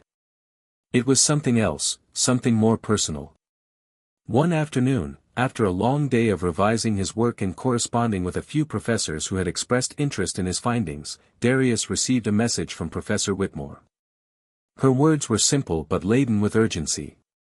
"Darius, can you meet me in my office? I need to talk to you about something important." He'd learned over the past few months that when Whitmore said something was important, it was never something trivial. With a sigh, he closed his laptop and made his way to the math department, his stomach twisted in uneasy anticipation. When he entered her office, he found Whitmore sitting at her desk, her expression unusually serious. The light outside cast a soft glow over the room, but there was no warmth in the air. It felt colder than usual. "Have a seat, Darius," she said, gesturing to the chair across from her. Darius did as she asked, his pulse quickening. He had no idea what to expect, but he could tell this wasn't going to be an easy conversation. "You've done an incredible job with your defense," Whitmore began, her voice steady but tinged with something Darius couldn't quite place. "The way you presented your work was impressive. You've earned the respect of several of the department's top minds. But there's something you need to know." Darius leaned forward, his brow furrowing. "What is it? Did I do something wrong? Is there a problem with my work?" Whitmore shook her head, a pained look on her face. "No, Darius, your work is solid. There's no question about that. But this is about something else. It's about what you haven't been told. Or rather, what no one has told you. His heart sank. What do you mean? Whitmore hesitated for a moment before she spoke. I don't know how to tell you this, but it's important that you know. What you solved, the problem you cracked. It wasn't just any random mathematical puzzle. It's part of something much bigger, something that goes deeper than anyone realized. Darius blinked in confusion. What are you talking about? Whitmore sighed, standing up from her desk and walking over to a cabinet. She pulled out a manila folder and placed it on the table in front of him. Darius noticed that it was heavily marked with confidential labels, the kind of file that was meant to be kept under wraps. This is something I've been keeping from you, Whitmore said, her tone more serious than he had ever heard it. I should have told you sooner, but I didn't want to overwhelm you. You've been through enough already. But now it's time you knew the truth. She opened the folder and slid a sheet of paper across the table to him. Darius picked it up and scanned the document. At first, it seemed like just another academic paper, filled with jargon and dense technical language. But as his eyes followed the lines, a sinking realization hit him. The math on the page was startlingly familiar, almost identical to the work he had done to solve the problem. His heart pounded in his chest as he read further. The paper was old, dated several years before his own discovery, and it had been submitted by none other than Dr. Samuel Pierce. Darius looked up, his mind reeling. This is Pierce's work. Yes, Whitmore confirmed. It's something I've known about for some time. Dr. Pierce was working on the very same problem years ago, and he came very close to solving it. In fact, his work was part of the reason why the problem was considered unsolvable. It had been abandoned after he couldn't find the final piece of the puzzle. He wasn't able to complete it. But what you did, Darius, was finish what he started. Darius's head was spinning. You mean I didn't discover something new? I just finished someone else's work. Whitmore nodded, her expression a mixture of concern and empathy. It's not that simple. You didn't just complete the solution, you approached it from a completely different angle. You looked at the problem in a way no one else had. But the reason why Dr. Pierce couldn't finish it was because of a critical flaw in his approach, one that he never realized. You, however, saw that flaw and fixed it. You solved what he couldn't. Darius felt a wave of nausea wash over him. All this time, he had believed he had done something entirely original. He had believed that he was the one who had cracked the code. But now, it felt like his success was tainted by this revelation. He hadn't uncovered a hidden truth, he had merely finished someone else's work. I don't know how to feel about this, Darius muttered, his voice low. I thought I was doing something groundbreaking. But now it feels like I'm just riding on someone else's coattails. Whitmore sat down next to him, her voice softening. Darius, you need to understand something important. What you did is still an incredible achievement. Dr. Pierce's work wasn't accessible. He couldn't solve the problem, and no one else could, either. What you've done, what you've accomplished, goes beyond merely finishing his work. You approached it differently, you saw things others couldn't see. You gave it a new life. And that's why your solution matters. Don't let this revelation diminish what you've achieved. Darius stared at the paper in front of him, feeling a mixture of confusion and uncertainty. His mind was racing as he tried to process what Whitmore had just told him. For so long, he had been obsessed with the idea of doing something entirely new, of carving his own path in the world of mathematics. But now, it felt like his path was more of a shadow, a continuation of someone else's. What does this mean for me? He asked quietly. If I didn't discover this on my own, what happens now? Whitmore's gaze softened, and she placed a hand on his shoulder. It means you have a choice, Darius. You can let this revelation define you, let it convince you that your success doesn't matter. Or you can stand tall and recognize that even though you weren't the first to discover the solution, you still solved it in your own way. You still made a contribution to the field that will be remembered. Darius's mind swirled with the weight of her words. He felt as though the ground had shifted beneath him. Everything he thought he knew about his achievement had changed. But despite the confusion, one thing was clear: he had done something significant. Even if he hadn't been the first, he had finished the work. He had solved the impossible. For the first time since the revelation, Darius felt a sense of clarity. It wasn't about who had done it first. It was about the journey. And now, his journey had just begun. Hit subscribe and leave a comment with where you're watching from. This story might just spark a new beginning. What's one thing that always pushes you forward, even when things get tough? The days following his conversation with Professor Whitmore felt heavy. Darius couldn't escape the thoughts racing through his mind, questions, doubts, and uncertainties swirling like a storm. He had always prided himself on his ability to think critically, to find solutions where others couldn't, but now, for the first time, he questioned everything. His accomplishment, the breakthrough that had brought him accolades and admiration, seemed so much less meaningful now that he knew the truth. He had solved someone else's problem. Or, to be more precise, he had completed what Dr. Pierce had left unfinished. In the quiet moments of reflection, Darius struggled with whether or not his success still held value. Could he still claim the title of a trailblazer in mathematics? Or was he forever bound to the shadows of those who had come before him? As the sun began to set on the university campus, Darius found himself wandering through the halls of the math department, his footsteps echoing in the otherwise empty corridors.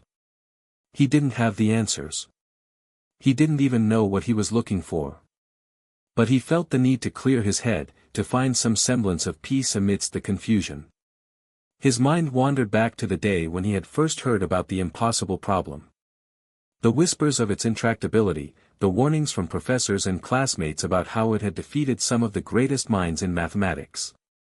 It had been a daunting challenge, but he had attacked it with vigor, with passion, believing that he could do the impossible. And, in the end, he had succeeded. Or so he thought. But now, with the revelation about Dr. Pierce, Darius couldn't help but feel like his victory had been diluted.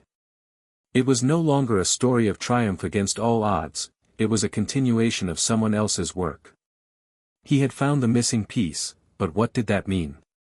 Was it still his victory? As he walked past the empty classrooms, he saw the reflection of his own face in the glass windows.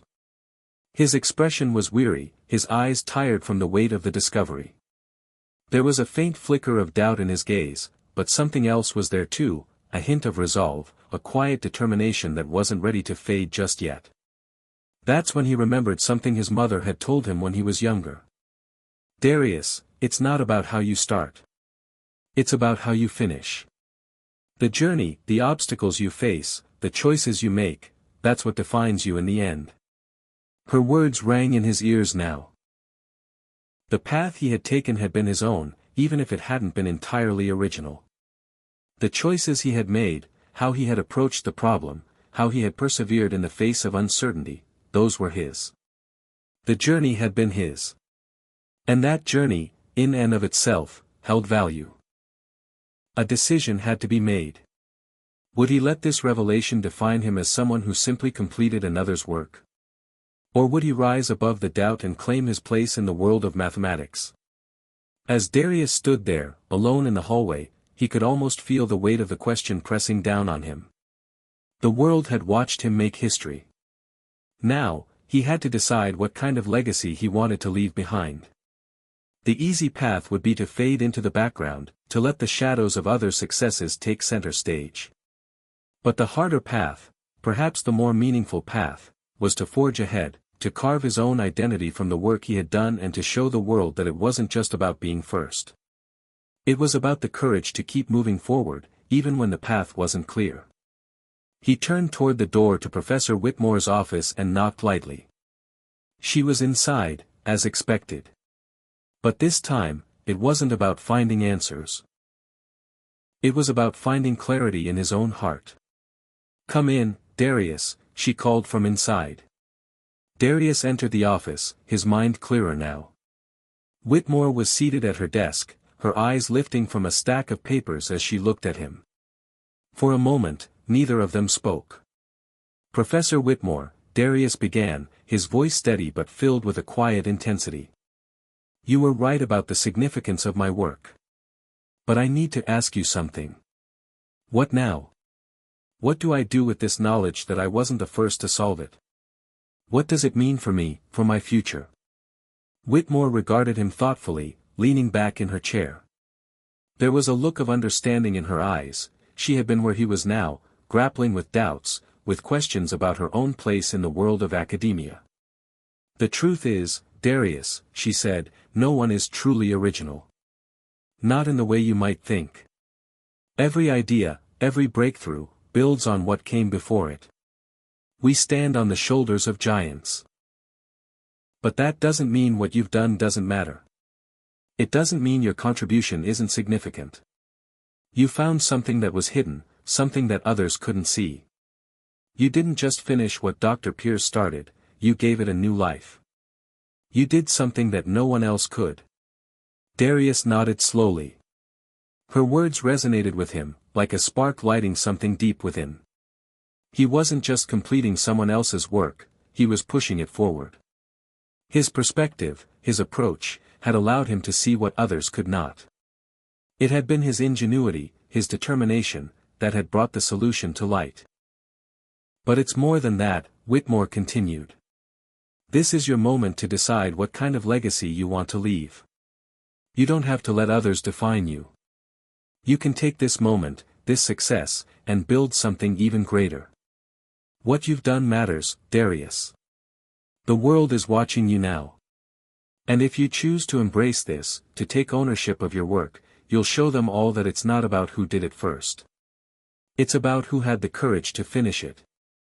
Her words were like a guiding light, cutting through the fog of his doubt. Darius knew that what he did next would shape the rest of his life. The road ahead was still uncertain, but one thing was clear: he had a choice. He could step into the shadows of others' achievements, or he could stand tall, take ownership of his journey, and claim his place in the world. And as he stood there in Whitmore's office, something inside of him clicked. He wasn't just another mathematician completing a problem. He was Darius Cole. And that, in itself, was enough. "I understand now," Darius said, his voice firm, his resolve solidifying. "Thank you, Professor. I know what I need to do." The following weeks felt like a blur to Darius. After his conversation with Professor Whitmore, something within him shifted. He had made peace with the revelation about Dr. Pierce, and now, he felt more driven than ever before. The world had given him a platform, and he wasn't about to waste it. No longer did he feel like a mere continuation of someone else's work. He was carving out his own path, one step at a time. The university buzzed with excitement as more of the academic world began to take notice of his breakthrough. Invitations to conferences poured in, each one more prestigious than the last. Journalists, mathematicians, and researchers from around the globe reached out, eager to learn more about his work. He had become something of a phenomenon in the academic community, and for the first time in his life, Darius felt like he belonged. But with this newfound fame came pressure. The expectation to deliver, to innovate, to rise to the occasion was palpable. For Darius, it was a double-edged sword. On one hand, it was validation for his efforts, the recognition he had always dreamed of. But on the other, it was a weight that threatened to crush him. What if he couldn't live up to the hype? What if his next big idea wasn't as groundbreaking as the last? He spent long nights in the library, poring over research, jotting down equations, and brainstorming ideas. But despite his best efforts, he felt a gnawing emptiness inside, a sense of uncertainty that he couldn't shake. Was he really making an impact, or was he simply riding the wave of his previous success? One afternoon, as he sat in his favorite corner of the library, surrounded by books and papers, his phone buzzed. It was a message from Professor Whitmore. "Darius, I have an opportunity one think you should consider." Meet me in my office at 3 p.m. It's important. His heart skipped a beat. Over the past few weeks, he had grown accustomed to the steady stream of correspondence with Whitmore, but there was something about the tone of this message that piqued his curiosity. He had no idea what she had in mind, but he trusted her judgment. At 3 p.m. sharp, Darius made his way to her office, his mind racing. As he entered, Whitmore was standing by the window, staring out into the courtyard, deep in thought. She turned as she heard him enter, a smile spreading across her face. "Darius, good to see you," she said, her tone warm but measured. "Please, have a seat." Darius sat down, his nerves betraying him. He had no idea what to expect, but the anticipation was almost unbearable. "I've been keeping an eye on your progress," Whitmore began, sitting down across from him. "You've done incredible things in a short amount of time. Your solution to the impossible problem has turned the academic world on its head. But there's something more. Something I believe could change the trajectory of your career, and the world of mathematics, forever." Darius's curiosity piqued. "What do you mean?" Whitmore leaned forward, her eyes gleaming with excitement. "There's a theory, a concept, that has been floating around in the academic community for years. It's been dismissed, laughed off even. But I believe it's the next frontier. And I think you're the one who can bring it to life." Darius's heart raced. A new theory? The next frontier? The idea seemed impossibly vast, but something in Whitmore's voice made him believe it was possible. "What's the theory?" he asked, almost breathless.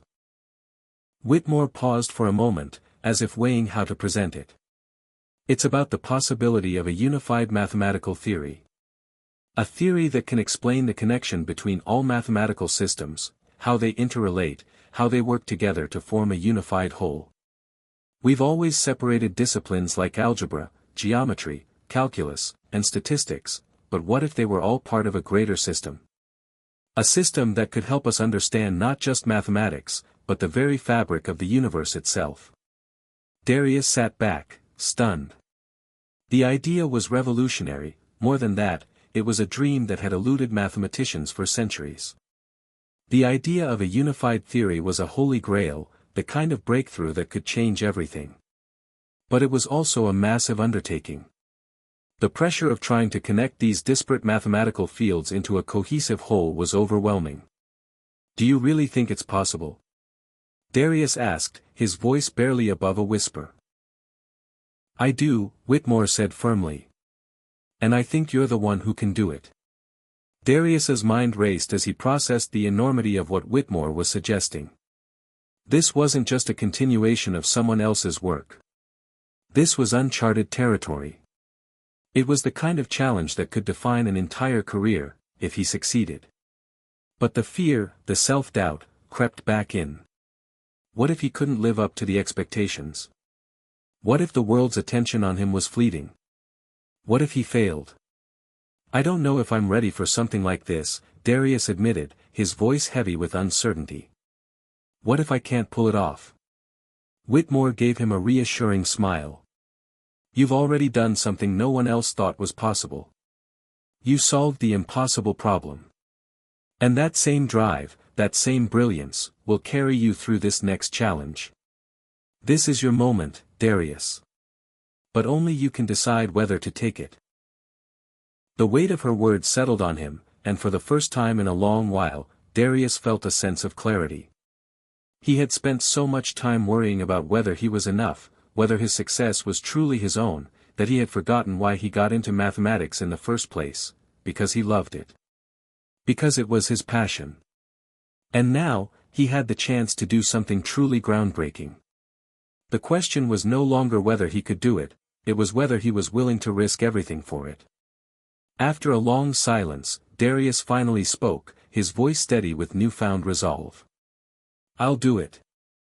I'll take the challenge." Whitmore's smile widened. "I knew you would. And I'll be here to guide you every step of the way. But remember, Darius, this isn't just about proving something to the world. It's about leaving a legacy. It's about changing the way we see the world and the universe itself. As Darius left her office, the weight of the decision settled in. This was his moment. The path ahead was uncertain, but for the first time, he felt sure of one thing: he was ready to leave his mark on the world. Darius woke up the next morning with an overwhelming sense of purpose. The decision he had made the day before to pursue the unified theory was more than just a choice, it was the beginning of a new chapter in his life. But as he sat on the edge of his bed, the magnitude of what lay ahead sank in. This wasn't going to be easy. It wasn't just about proving something to the world or fulfilling others' expectations. It was about creating something entirely new, something that had the potential to change everything. The kind of idea that could reshape the foundations of mathematics. But where to begin? That was the question Darius grappled with now. It was like standing at the base of an enormous mountain, looking up at the peak but unable to even see where the path started. A unified theory? The very concept was elusive, almost mythical in the world of academia. No one had ever succeeded in bringing together the scattered pillars of mathematical knowledge into a single cohesive framework. He couldn't afford to waste any time. His mind raced with possibilities, equations, concepts, and ideas. He would need to revisit the core principles of every mathematical discipline he had studied: algebra, geometry, calculus, number theory, probability, and see how they could interconnect. But what if these fields weren't just separate entities to be joined together? What if there was something more, something he hadn't considered yet, that could unlock the whole puzzle? Darius spent the next few weeks immersing himself in the world of mathematics with a singular focus.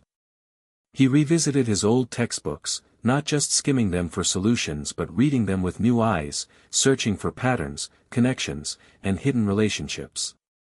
The hours blurred into days as he pored over equations and theorems. At times, the sense of urgency was suffocating, but there was something exhilarating about it too. He was on the verge of something monumental. The more he worked, the more he felt the pull toward discovery, toward breaking new ground. But there were moments, late at night, alone in his dorm room with only the glow of his desk lamp and the sound of his scribbling pencil, that the weight of the task almost became too much to bear. Darius knew that he couldn't do this alone. He needed guidance, insight, collaboration. Even if he were to succeed in creating a unified theory, he needed others to help him solidify it, test it, and make sure it held true under scrutiny. And, in truth, Darius was starting to wonder if he was even capable of such a feat alone. It was then that he thought of Professor Whitmore. Her unwavering belief in him was one of the few things he could count on. She had already been instrumental in helping him push beyond his own limitations, and her experience and knowledge of the academic world were invaluable. But more than that, she had a sense of vision that Darius needed right now. He wasn't sure how far he could go without her guidance, without someone else's perspective. He sent her an email that night, asking if they could meet again. When he received a response from her a few hours later, setting a time to meet the following afternoon, Darius felt a small weight lift off his shoulders. He wasn't in this alone. And that, in itself, gave him the strength to keep going. The next day, as Darius sat in Whitmore's office, he couldn't help but feel a little more grounded. She had listened to him explain his thoughts about the unified theory, his struggles to connect the dots, and the self-doubt that had started creeping in. As always, she was patient, nodding thoughtfully, but her eyes shone with the same belief that had kept him going through the darkest moments. "You're on the right track, Darius," she said after a long pause. "But you're not just trying to combine algebra and geometry, or calculus and probability. What you're looking for is a framework that encompasses all of them. It's about understanding the underlying principles that govern these systems. Not just how they interact, but why they exist the way they do." Darius felt a spark of realization light up in his chest. Why they exist. Whitmore smiled, as if she had been waiting for that moment. "Exactly. You're not just solving a problem, Darius. You're discovering a deeper truth. Every branch of mathematics has a reason for existing. It's all part of a larger system, a grand structure. You just have to find the blueprint. The idea was simple in theory but enormous in scope. Darius suddenly felt like he had been looking at the problem through the wrong lens. Rather than trying to combine the elements, he needed to understand the core principles that made those elements exist in the first place. Why had algebra been created? What fundamental need had geometry fulfilled? Why were the rules of calculus necessary? Think of it like building a city, Whitmore continued. Each discipline is a part of that city, the buildings, the streets, the infrastructure. But the key to understanding the city as a whole is knowing the blueprint that was used to design it. Darius nodded slowly, his mind racing with the possibilities. This was a completely new way of thinking about the problem, a shift in perspective that could make all the difference. The blueprint. That was what he had been missing. But there was still so much work to do. Whitmore's advice had given him a fresh sense of direction, but now the real challenge began. How to uncover the hidden principles behind the mathematical world's different disciplines, and more importantly, how to prove that they all belong together in a unified system. I'm going to need time to dig into this, Darius said, his voice filled with a new sense of determination. But I think I know where to start now. Thank you, Professor. Whitmore smiled at him. You'll get there, Darius. Just remember, the road less traveled is often the one that leads to the greatest discoveries. Trust your instincts. You're more than capable of finding your way. As Darius left the office, his heart felt lighter than it had in weeks. The path ahead was still long and uncertain, but now he felt like he had a map, if only he could figure out how to read it. With renewed purpose, he returned to his studies, this time with a new sense of clarity. He had a vision now, a direction to follow. And no matter how long it took, he was willing to walk down that road, the road less traveled, if it meant uncovering something that could change the world. Darius sat alone in the dimly lit room, surrounded by piles of research papers and mathematical textbooks that seemed to stretch endlessly. The walls, once a comforting shade of cream, now appeared almost suffocating, covered in scribbles of equations and formulas that seemed to mock his every attempt at finding the solution he so desperately sought. His fingers were stained with ink, his eyes were bloodshot from countless sleepless nights, and yet, the breakthrough that he needed continued to elude him. It had been weeks since his conversation with Professor Whitmore, and while he felt like he was closer to understanding the framework that might unite all the different fields of mathematics, he was still trapped in a maze of concepts and theories that didn't quite fit together. Each time he thought he had a new approach, he would hit a wall. It was as though the universe itself was mocking his efforts, offering tantalizing glimpses of the answer only to snatch them away at the last moment. The pressure was mounting. Invitations to speak at conferences, to present his work, were starting to pile up. The world was watching him, waiting for him to deliver the next big thing. But what if he couldn't? What if all of his effort amounted to nothing? For the first time in weeks, Darius allowed himself a moment of doubt. Was this really possible?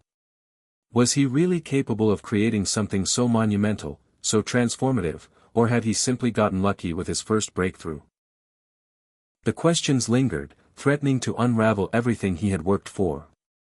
He leaned back in his chair, running a hand through his hair, feeling the weight of exhaustion settle in his bones.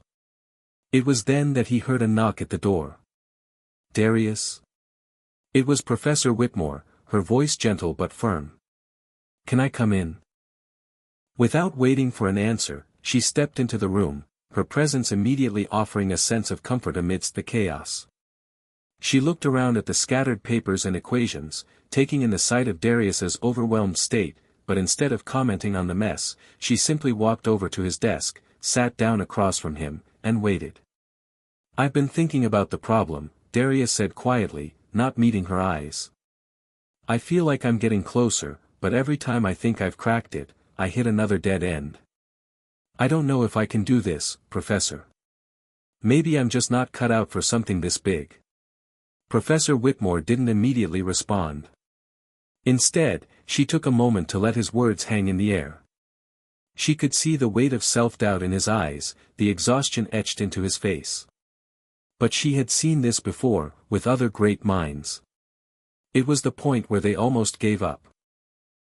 The point where they doubted their own abilities, where the fear of failure became overwhelming. It was the moment before everything changed. "You're not failing, Darius," she said softly. "You're just on the edge of something big. It's easy to think that because you haven't found the answer yet, you're not making progress. But what you don't see is how far you've come. Look at the work you've done. Look at the connections you've already made. You're closer than you think." Darius looked at her, but the skepticism in his gaze was evident. "But I'm still not seeing the whole picture. I'm still not seeing how everything fits together." Whitmore smiled knowingly. "Sometimes, Darius, you have to let go of the need for everything to fit perfectly. You can't force it. Let the answer come to you. The beauty of mathematics isn't in the neatness of the solutions, it's in the process of discovery. It's about the moments when everything clicks, when the pieces fall into place." Darius stared at her for a moment, trying to absorb her words. It wasn't about perfection. It wasn't about forcing the solution into the mold he had envisioned. It was about understanding the process and trusting that the solution would emerge when the time was right. Professor Whitmore stood up and walked toward the door. "Take a break. Step away from the equations for a while. Sometimes the best ideas come when you least expect them." Darius watched her leave, her words resonating in his mind. Maybe he had been too focused on trying to make everything fit into a neat, perfect framework. Maybe the key to the unified theory wasn't in finding a single formula that connected everything, but in understanding the relationships between the different pieces, how they interacted with each other in a way that was organic and dynamic. He spent the rest of the day walking around campus, allowing his mind to wander. The crisp autumn air felt refreshing against his skin, and for the first time in weeks, he allowed himself to relax. He stopped by the university's fountain, watching the water ripple and flow in a seemingly chaotic, yet mesmerizing pattern. It was beautiful, in its own unpredictable way, and suddenly, something clicked in his mind. The water didn't need to be perfectly symmetrical. It didn't need to follow a rigid path. Yet, it was still part of the larger system of the universe, part of the rhythm that governed nature. Perhaps, he thought, this was the key to the unified theory. The idea that different mathematical fields didn't need to be rigidly connected. They didn't need to fit neatly into a single framework. Instead, the relationships between them could be more fluid, more dynamic, just like the water in the fountain. As the realization began to take hold, Darius couldn't help but smile. He rushed back to his dorm room, eager to put his new thoughts down on paper. The breakthrough he had been waiting for was finally within reach. That night, he worked tirelessly, his ideas flowing faster than he could write them down. He could see the connections now, the way the different fields of mathematics interacted in a fluid, almost organic way. The equations didn't have to be perfect. They just had to be understood within the context of the larger system. Geometry, algebra, calculus, they all played their part in the dance of the universe, and Darius was finally starting to see how they all fit together. It was late when he finally leaned back in his chair, exhausted but exhilarated. He had done it. He had found the key to the unified theory. And with it, he knew that his work would change the way the world viewed mathematics forever. The next day, Darius met with Professor Whitmore again. As he walked into her office, his heart raced with anticipation. This time, when he spoke, his voice was filled with excitement. "I think I've got it," Darius said, barely able to contain his enthusiasm. Whitmore's eyes lit up. "Show me." And so, Darius spent the next few hours explaining his breakthrough, walking her through the connections he had made, the relationships he had uncovered between the different fields of mathematics. As he spoke, Whitmore's expression shifted from one of curiosity to one of awe. "You've done it, Darius," she said, her voice filled with pride. "This is it. You found the answer." In that moment, Darius realized something important. The road had been long, the journey filled with doubts and setbacks. But the breakthrough hadn't come because he had forced it. It had come because he had trusted the process, allowed himself to step back and let the pieces fall into place naturally. And now, he stood at the precipice of a new era in mathematics, ready to share his discoveries with the world. Darius stood in front of the mirror in his dorm room, adjusting his tie for the 10th time. He had given countless presentations before, but none like this. His heart raced in his chest, the adrenaline surging through his veins. Today wasn't just another lecture, it was the day he would present the unified theory, his unified theory, to the academic world. The very theory that had taken him from a confused, self-doubting student to someone standing on the edge of something monumental. The theory that could change the way mathematics was understood forever.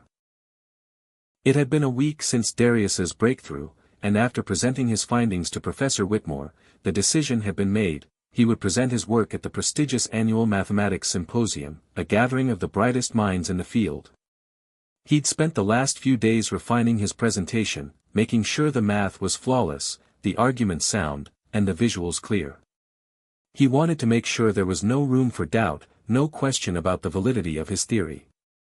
This was his moment, and he couldn't afford to stumble.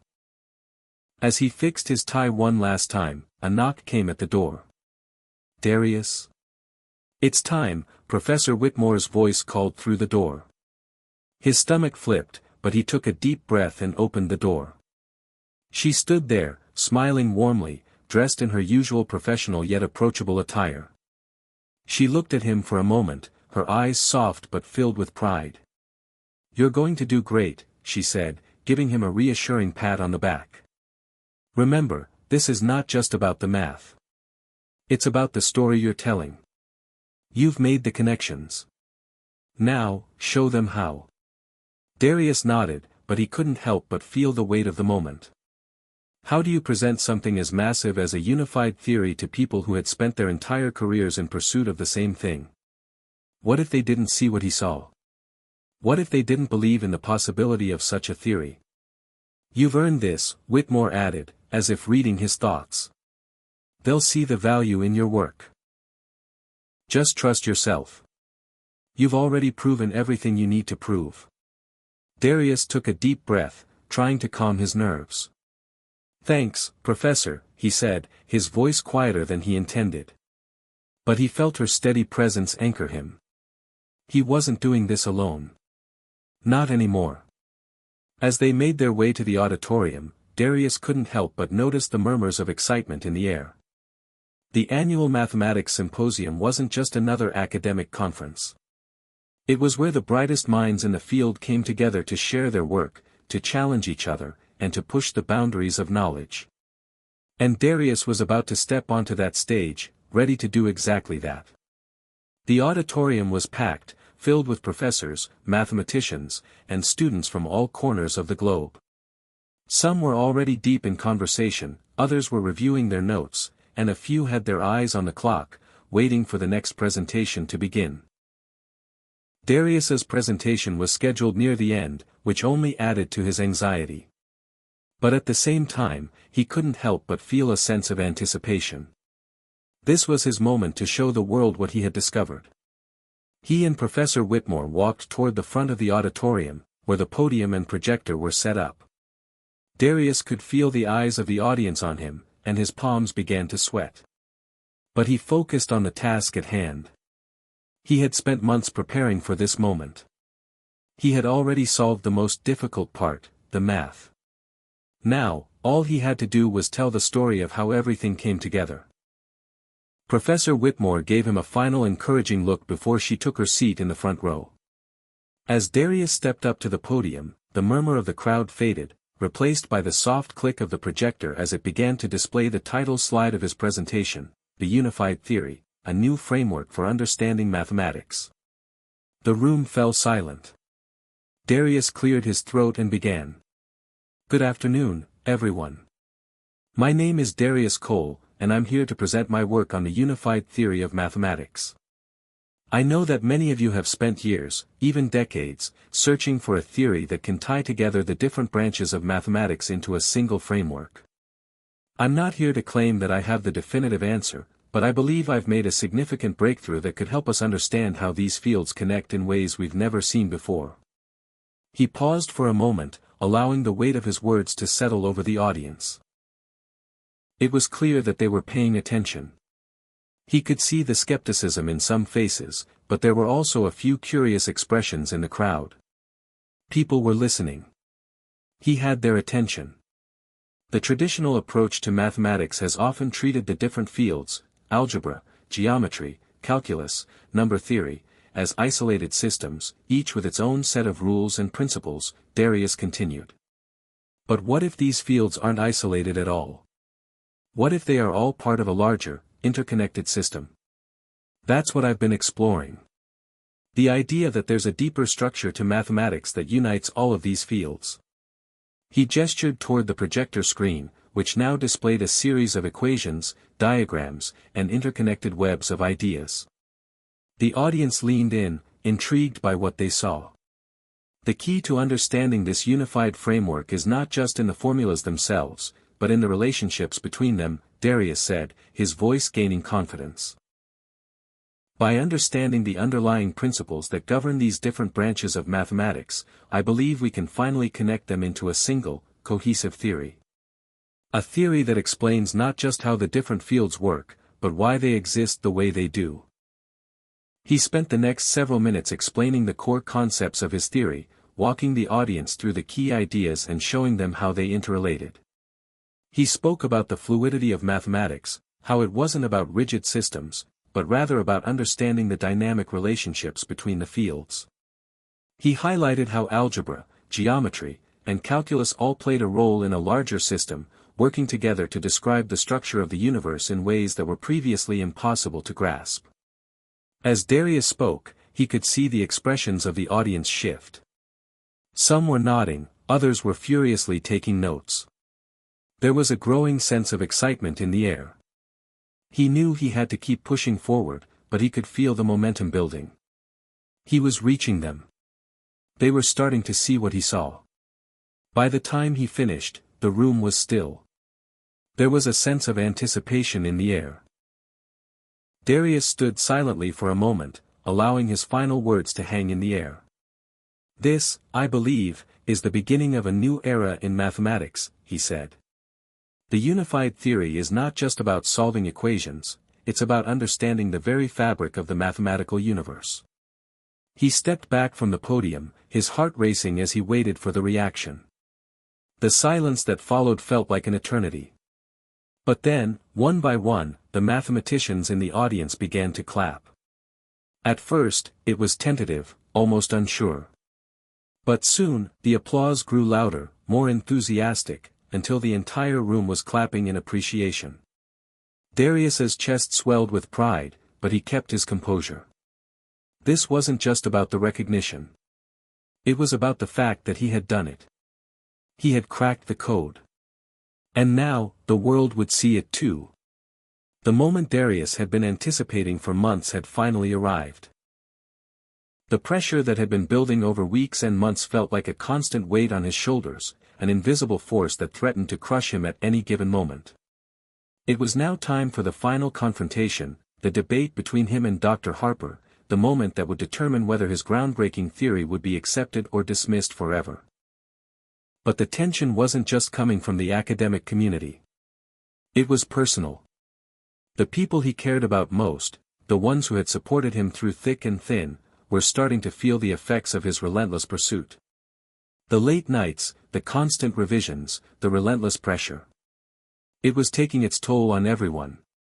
The once calm and secure life he had known at Harvard was now a battleground of emotions, doubts, and ever-growing expectations. Darius sat in his dorm room, staring at his computer screen. His latest draft of his theory lay open in front of him, but his mind wasn't on the equations. His thoughts kept drifting back to the conversations he'd had with his family. His mom had called a few days ago, her voice filled with concern. She had always believed in him, but even she couldn't hide the worry in her words. "Darius," she had said, "you need to take a break. You've been working yourself to the bone. I know how much this means to you, but don't forget to live, too." You can't give everything up for this. He hadn't known how to respond. How could he explain to her that the stakes were higher than they had ever been? That his future, and possibly the future of mathematics, depended on what happened in the coming days.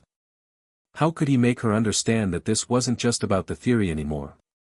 It was about proving to the world that a young, black student from a small town had the capability to change the course of history. But that was the problem. As he sat there, staring at his screen, he realized something that had been gnawing at him for weeks. It wasn't just about the theory anymore. It wasn't just about mathematics. It was about his identity, his place in a world that seemed constantly stacked against him. The voices of those who doubted him had seeped into his mind, whispering, "You're not good enough. You'll never make it. You'll never be accepted." He was tired.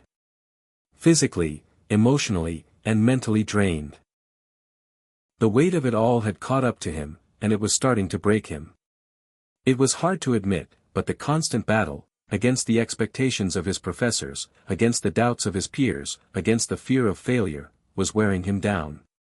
He wasn't just fighting for acceptance in the world of academia, he was fighting to prove his worth to a world that didn't always recognize him. The next day, Darius sat in Professor Whitmore's office, nervously tapping his foot against the floor. Whitmore could see the exhaustion in his eyes. The long nights and endless debates were starting to take a toll on him. "You're pushing yourself too hard, Darius," Whitmore said, her voice calm but firm. "I know how much you want this, but you have to take care of yourself, too. There's more to this than just getting the approval of the academics. You've already done something extraordinary. You've shown them that a new voice, a different perspective, is just as valuable as anything else." Darius shook his head, his thoughts a blur. "It's not enough. I've spent my entire life proving myself, and I can't stop now. If I back down now, it'll be like I never existed. Like none of this matters." "Listen to me, Darius," Whitmore said, her tone softening. "You've already made history. You've already proved your point. This is about more than just winning a debate or convincing the world of your theory. It's about your legacy. And your legacy won't be defined by one moment, it will be defined by the way you handle the pressure, by the way you move forward in the face of adversity." Darius nodded, though he wasn't entirely sure if he believed her. The weight of what was ahead still felt crushing, but Whitmore's words planted a seed of doubt in his mind. Could it be that he had already done enough? Could it be that the journey itself, the act of persevering through all of the hardship, was more important than the outcome? But deep down, he knew he wasn't ready to give up yet. He couldn't. Not after everything he had sacrificed to get here. The day of the debate came faster than Darius had expected. He had spent the last week reviewing every detail of his theory, rehearsing his speech over and over again, and trying to quiet the storm of self-doubt that raged inside him.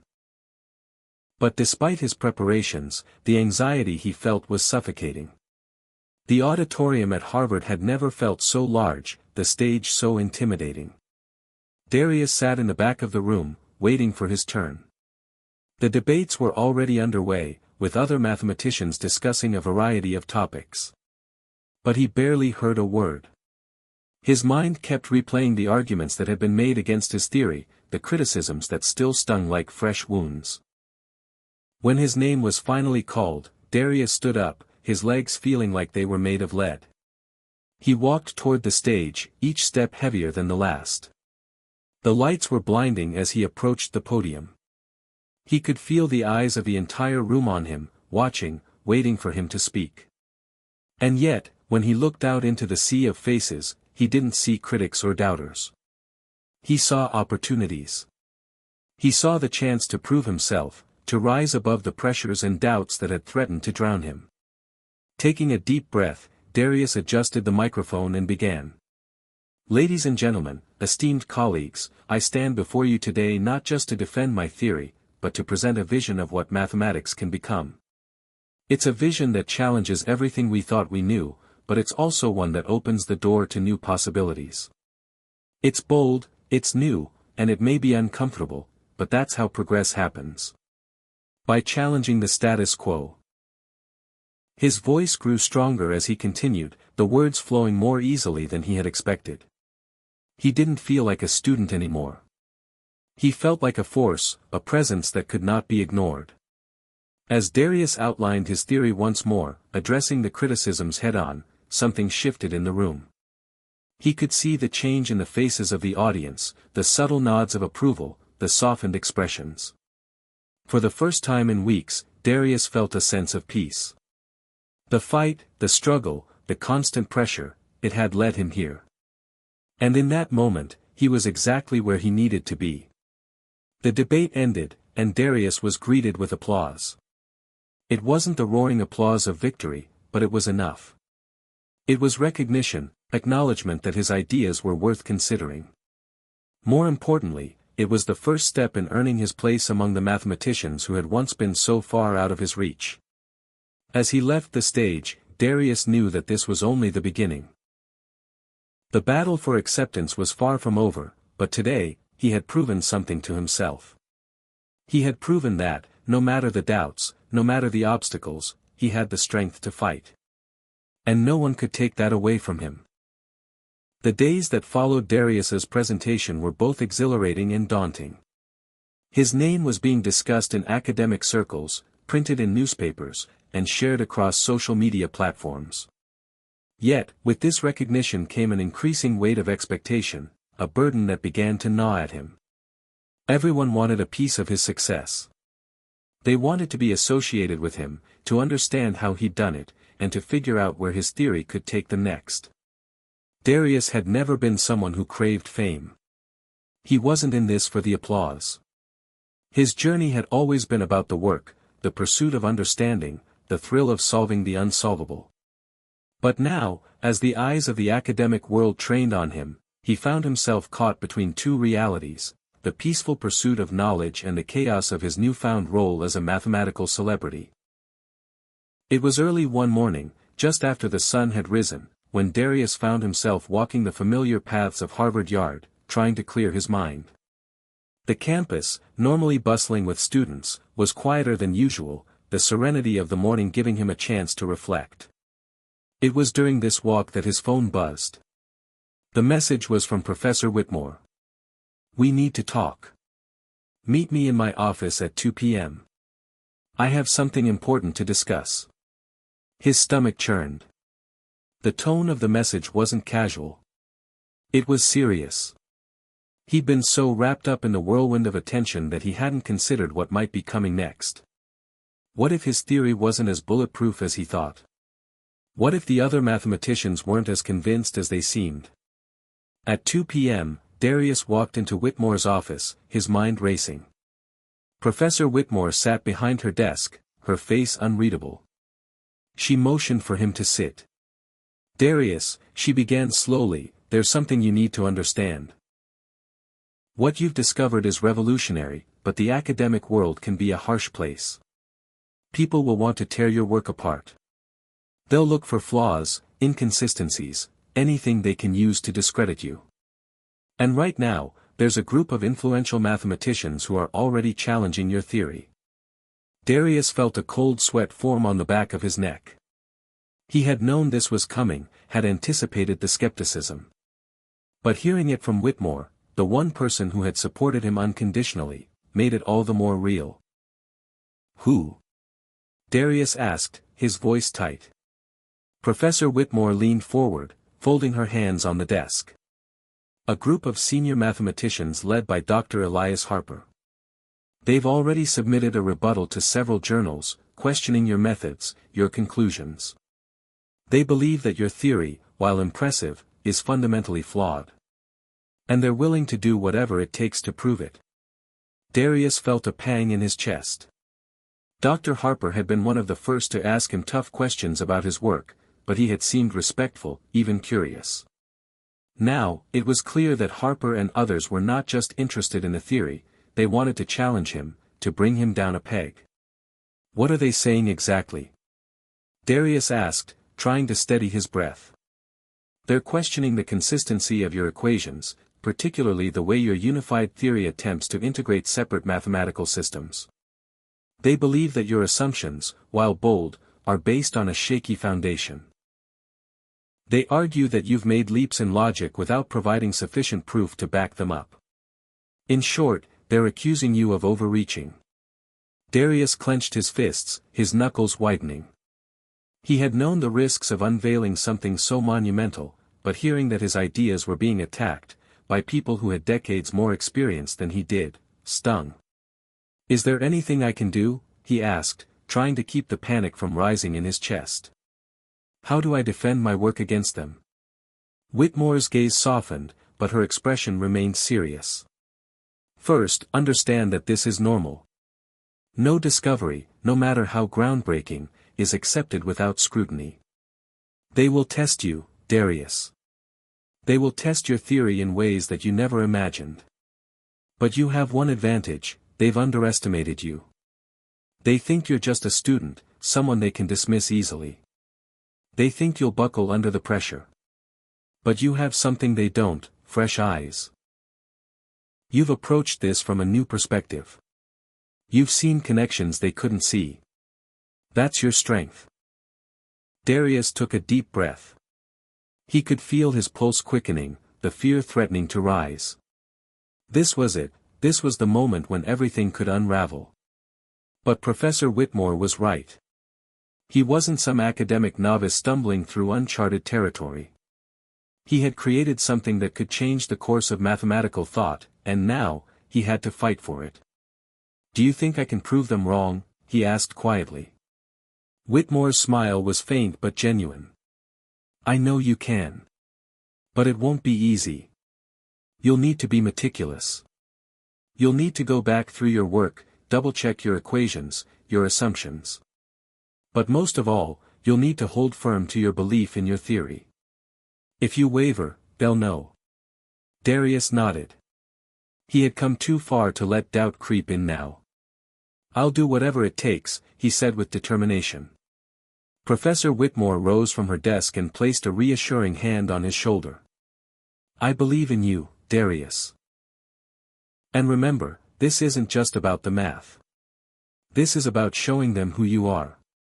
Your work, your character, your resolve, they're all on display now." As Darius left her office, his mind was racing. There was no going back. He had put his theory out into the world, and now he would have to defend it against the very people who had dedicated their lives to the same questions.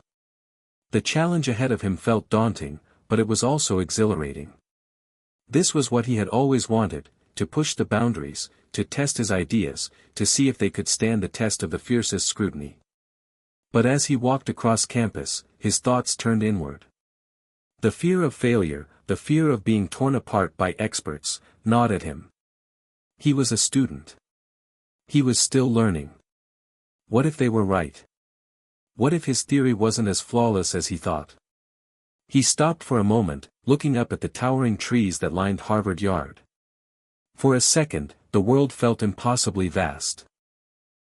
But then, in the quiet of the moment, something shifted within him. He had come this far. He had already solved the impossible. What was one more challenge? Darius Cole wasn't about to let anything, no matter how daunting, stop him now. The days following his meeting with Professor Whitmore were filled with tension. Darius felt the weight of the world on his shoulders, knowing that his work was now under the microscope of the most respected mathematicians in the world. Every passing hour, it seemed, brought new reports and critiques, some mild, some harsh, about his theory.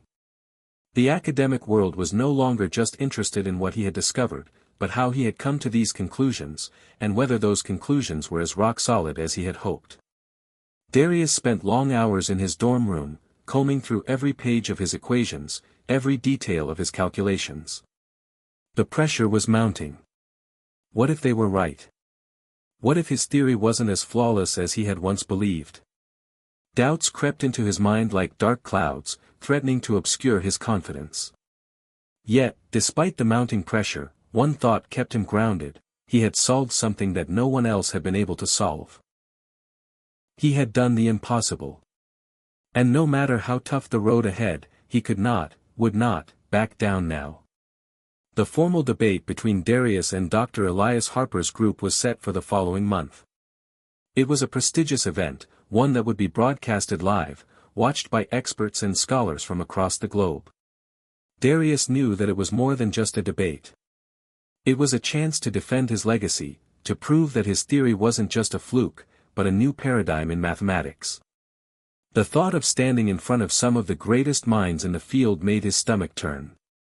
But he had no choice. He had already stepped onto the stage, now, he had to perform. The day of the debate arrived, and the atmosphere at Harvard was electric. The room was packed with students, faculty members, and a live audience tuning in from around the world. The bright lights of the auditorium made Darius's skin feel hot, his nerves amplified by the magnitude of the moment. In a few minutes, he would be standing face to face with Dr. Harper, the very person who had been leading the charge against his theory. Professor Whitmore was with him, offering a steadying hand on his shoulder as they entered the debate room. Her presence was a source of calm amidst the storm swirling in his mind. As they made their way to the front, Darius couldn't help but notice the sea of familiar faces. His classmates, professors, and some of the most influential mathematicians were there, their eyes locked onto him. For the first time, he truly felt the weight of being at the center of such a monumental moment. Dr. Harper stood at the podium, his face as stoic as ever. His sharp features betrayed no sign of the tension that had no doubt been building in him as well. He looked confident, even smug, as he addressed the crowd. "I must admit," Dr. Harper began, his voice booming through the room, "that the discovery we are discussing today is a remarkable one. Mr. Cole has presented a theory that, on the surface, seems to offer a unification of ideas that have eluded the best minds in mathematics for centuries. But as with any great discovery, we must ask ourselves, is it truly as flawless as it appears?" Darius's heart skipped a beat as Dr. Harper turned his gaze toward him. The challenge had been laid out. There was no turning back. "It is important," Dr. Harper continued, "that we examine the assumptions behind Mr. Cole's theory.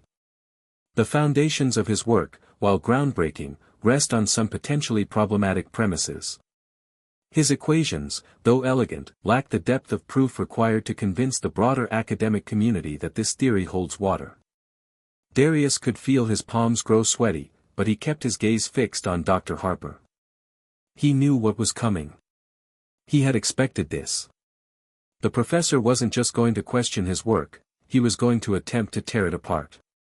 But Darius had anticipated this. He had spent countless nights revisiting his theory, honing his arguments, and reinforcing every weak point. He wasn't going to let Dr. Harper, or anyone, diminish what he had worked so hard to achieve. When it was Darius's turn to speak, he stepped up to the podium. His hands shook slightly as he adjusted the microphone, but he refused to let his nerves take control. He had spent his entire life in preparation for moments like this. This was his chance to show the world what he was capable of. "Dr. Harper, I respect your expertise in this field," Darius began, his voice steady despite the fluttering in his chest. "But I stand here today not just as a student, but as someone who has discovered something that changes the way we understand the foundations of mathematics." He paused for a moment, letting the weight of his words sink in. "You're right that my theory is unconventional. It challenges ideas that have been held for centuries. But sometimes, that's what progress demands. We can't keep looking at the world through the same lens and expect to find new answers. My theory offers a different perspective, one that connects ideas that were once thought to be unrelated." Darius could feel the tension in the room as he continued.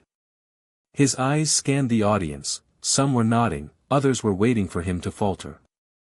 "The assumptions I made are grounded in years of careful thought and calculation," he said, projecting confidence in every word.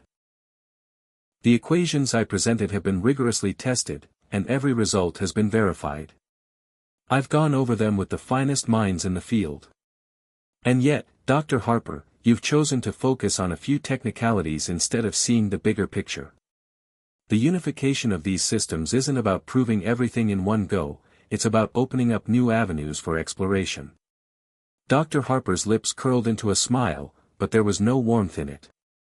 Ah, but Mr. Cole, what you call technicalities are the very foundation of any great mathematical theory. You can't simply gloss over them. The devil is in the details. And right now, I see a great many devils in your work. The crowd murmured, the tension thick in the air. It was clear that the debate had reached a boiling point. But Darius refused to be intimidated. He had already spent months refining his work, and he wasn't about to back down now. I'm not glossing over anything, Darius shot back. What I've done is take a leap of faith, something that the great minds of history have done time and time again. I'm not suggesting that my theory is perfect, but it's a start. It's a new way of thinking that could change the direction of mathematical research for decades to come. There was a long pause as Dr. Harper seemed to consider Darius's words. The room fell silent, the air thick with anticipation. Finally, Dr. Harper spoke again, his voice colder than before. I disagree, Mr. Cole. And I will make it my mission to ensure that this theory, no matter how bold, is properly scrutinized. The academic community will demand answers, and you will have to provide them. Darius took a deep breath. The battle was far from over, but he had made his case. The academic world was not going to give him a free pass just because he was young, or because his work was popular. He had to earn their respect, prove that his theory was more than just a stroke of brilliance, it had to stand the test of time. As he stepped down from the podium, he knew that the road ahead would not be easy. But he was ready. This wasn't just about winning a debate, it was about defining his place in history. And no matter how hard the fight, Darius Cole would not let anyone take that away from him. The days following the debate were a blur of emotions for Darius. He had stood his ground in the face of fierce criticism, but the true weight of what had happened still hadn't fully sunk in. The world was still watching, waiting to see if he could back up the bold claims he'd made in front of one of the leading figures in the field. Darius spent the next few weeks in seclusion, diving deep into his theory, revisiting every equation, every assumption, every detail. The scrutiny had only intensified after the debate. Dr. Harper's rebuttal had been swift and biting, and many respected scholars were now questioning his work. It felt like a constant battle to prove himself, but Darius was determined. He had fought too hard to get this far to let it all slip away. Professor Whitmore remained his most steadfast ally, offering encouragement and guidance during this difficult time. The two spent countless hours discussing Darius's work, refining his arguments, and brainstorming ways to counter the critiques. Darius had to learn how to adapt, how to face the pressure and use it as fuel to strengthen his resolve. But even with Whitmore's support, the weight of the criticism was beginning to take a toll. Darius couldn't escape the feeling of being isolated. The campus that had once felt like home now felt foreign, and every conversation seemed to revolve around his theory, both the praise and the ridicule. He was no longer just a student, he was a symbol. One evening, as Darius sat at his desk, his phone buzzed. It was a message from Professor Whitmore. Darius, the International Mathematical Congress wants to meet with you. They're offering you a chance to present your theory again, with a live audience of top-tier mathematicians. But it's more than just a presentation, it's your chance to answer your critics directly. It's a rare opportunity, and they want to know if you're ready. The message left Darius in stunned silence. The invitation was unprecedented. The International Mathematical Congress was one of the most prestigious gatherings in the world, a place where only the best minds in the field were invited to present their work. To be invited at his age, just a student, was a sign of immense respect, and yet, it felt like the final test. This would be his chance to truly prove that his theory was more than just a fleeting moment of brilliance. Darius thought about it for a long time. He knew what it meant. This was the stage that could either solidify his place in mathematical history or mark the end of his journey. The stakes were higher than ever, and the fear of failure clawed at him like an unrelenting force. But somewhere, deep inside, he felt a flicker of resolve. He had come this far. And the only way forward was to face the challenge head-on. "I'll do it," he texted back. The preparation for the Congress was unlike anything Darius had ever experienced. Whitmore worked with him relentlessly, helping him refine his arguments, anticipate the toughest questions, and ensure that every detail of his theory was airtight.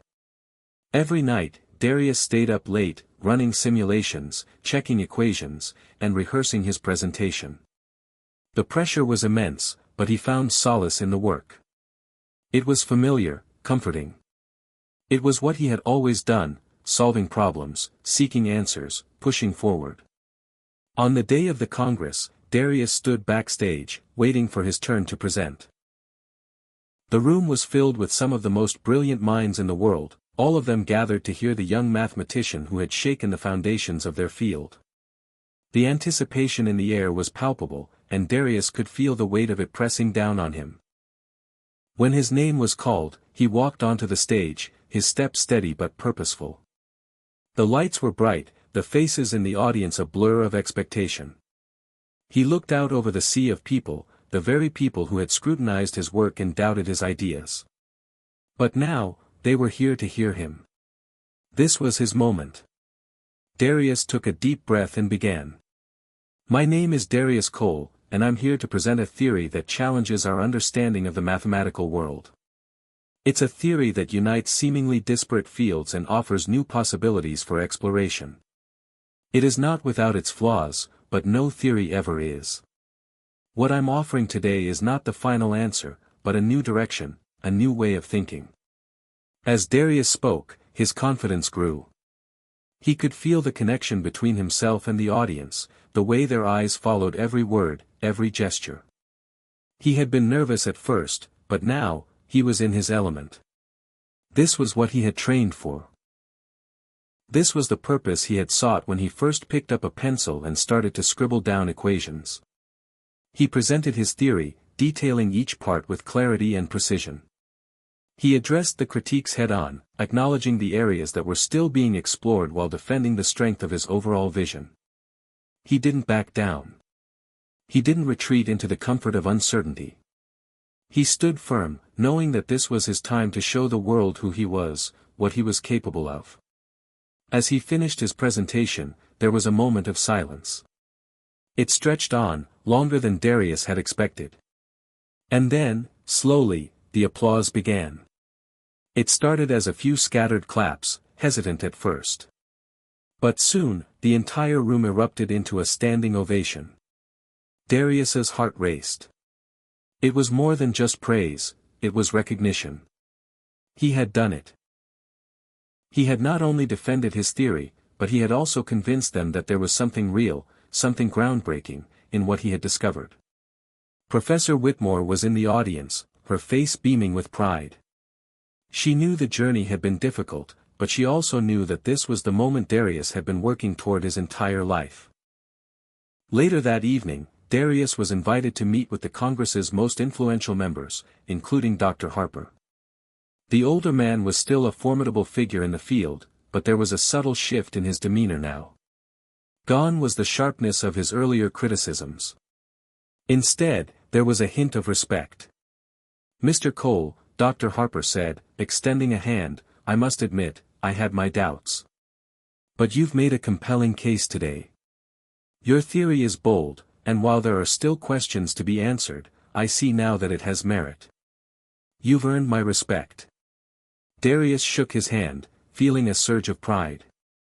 It wasn't just about proving Dr. Harper wrong, it was about showing himself what he was capable of. He had done the impossible, and now, he stood at the threshold of a future that was his to shape. As the evening wound down, Darius stood outside, looking up at the stars. The journey had been long, filled with doubt, fear, and sacrifice. But it had also been a journey of growth. He had learned to trust in himself, to face his fears, and to embrace the challenges that had once seemed insurmountable. This wasn't the end. It was just the beginning. The world was full of problems waiting to be solved, and Darius Cole was ready to take them on. Hit subscribe and leave a comment with where you're watching from.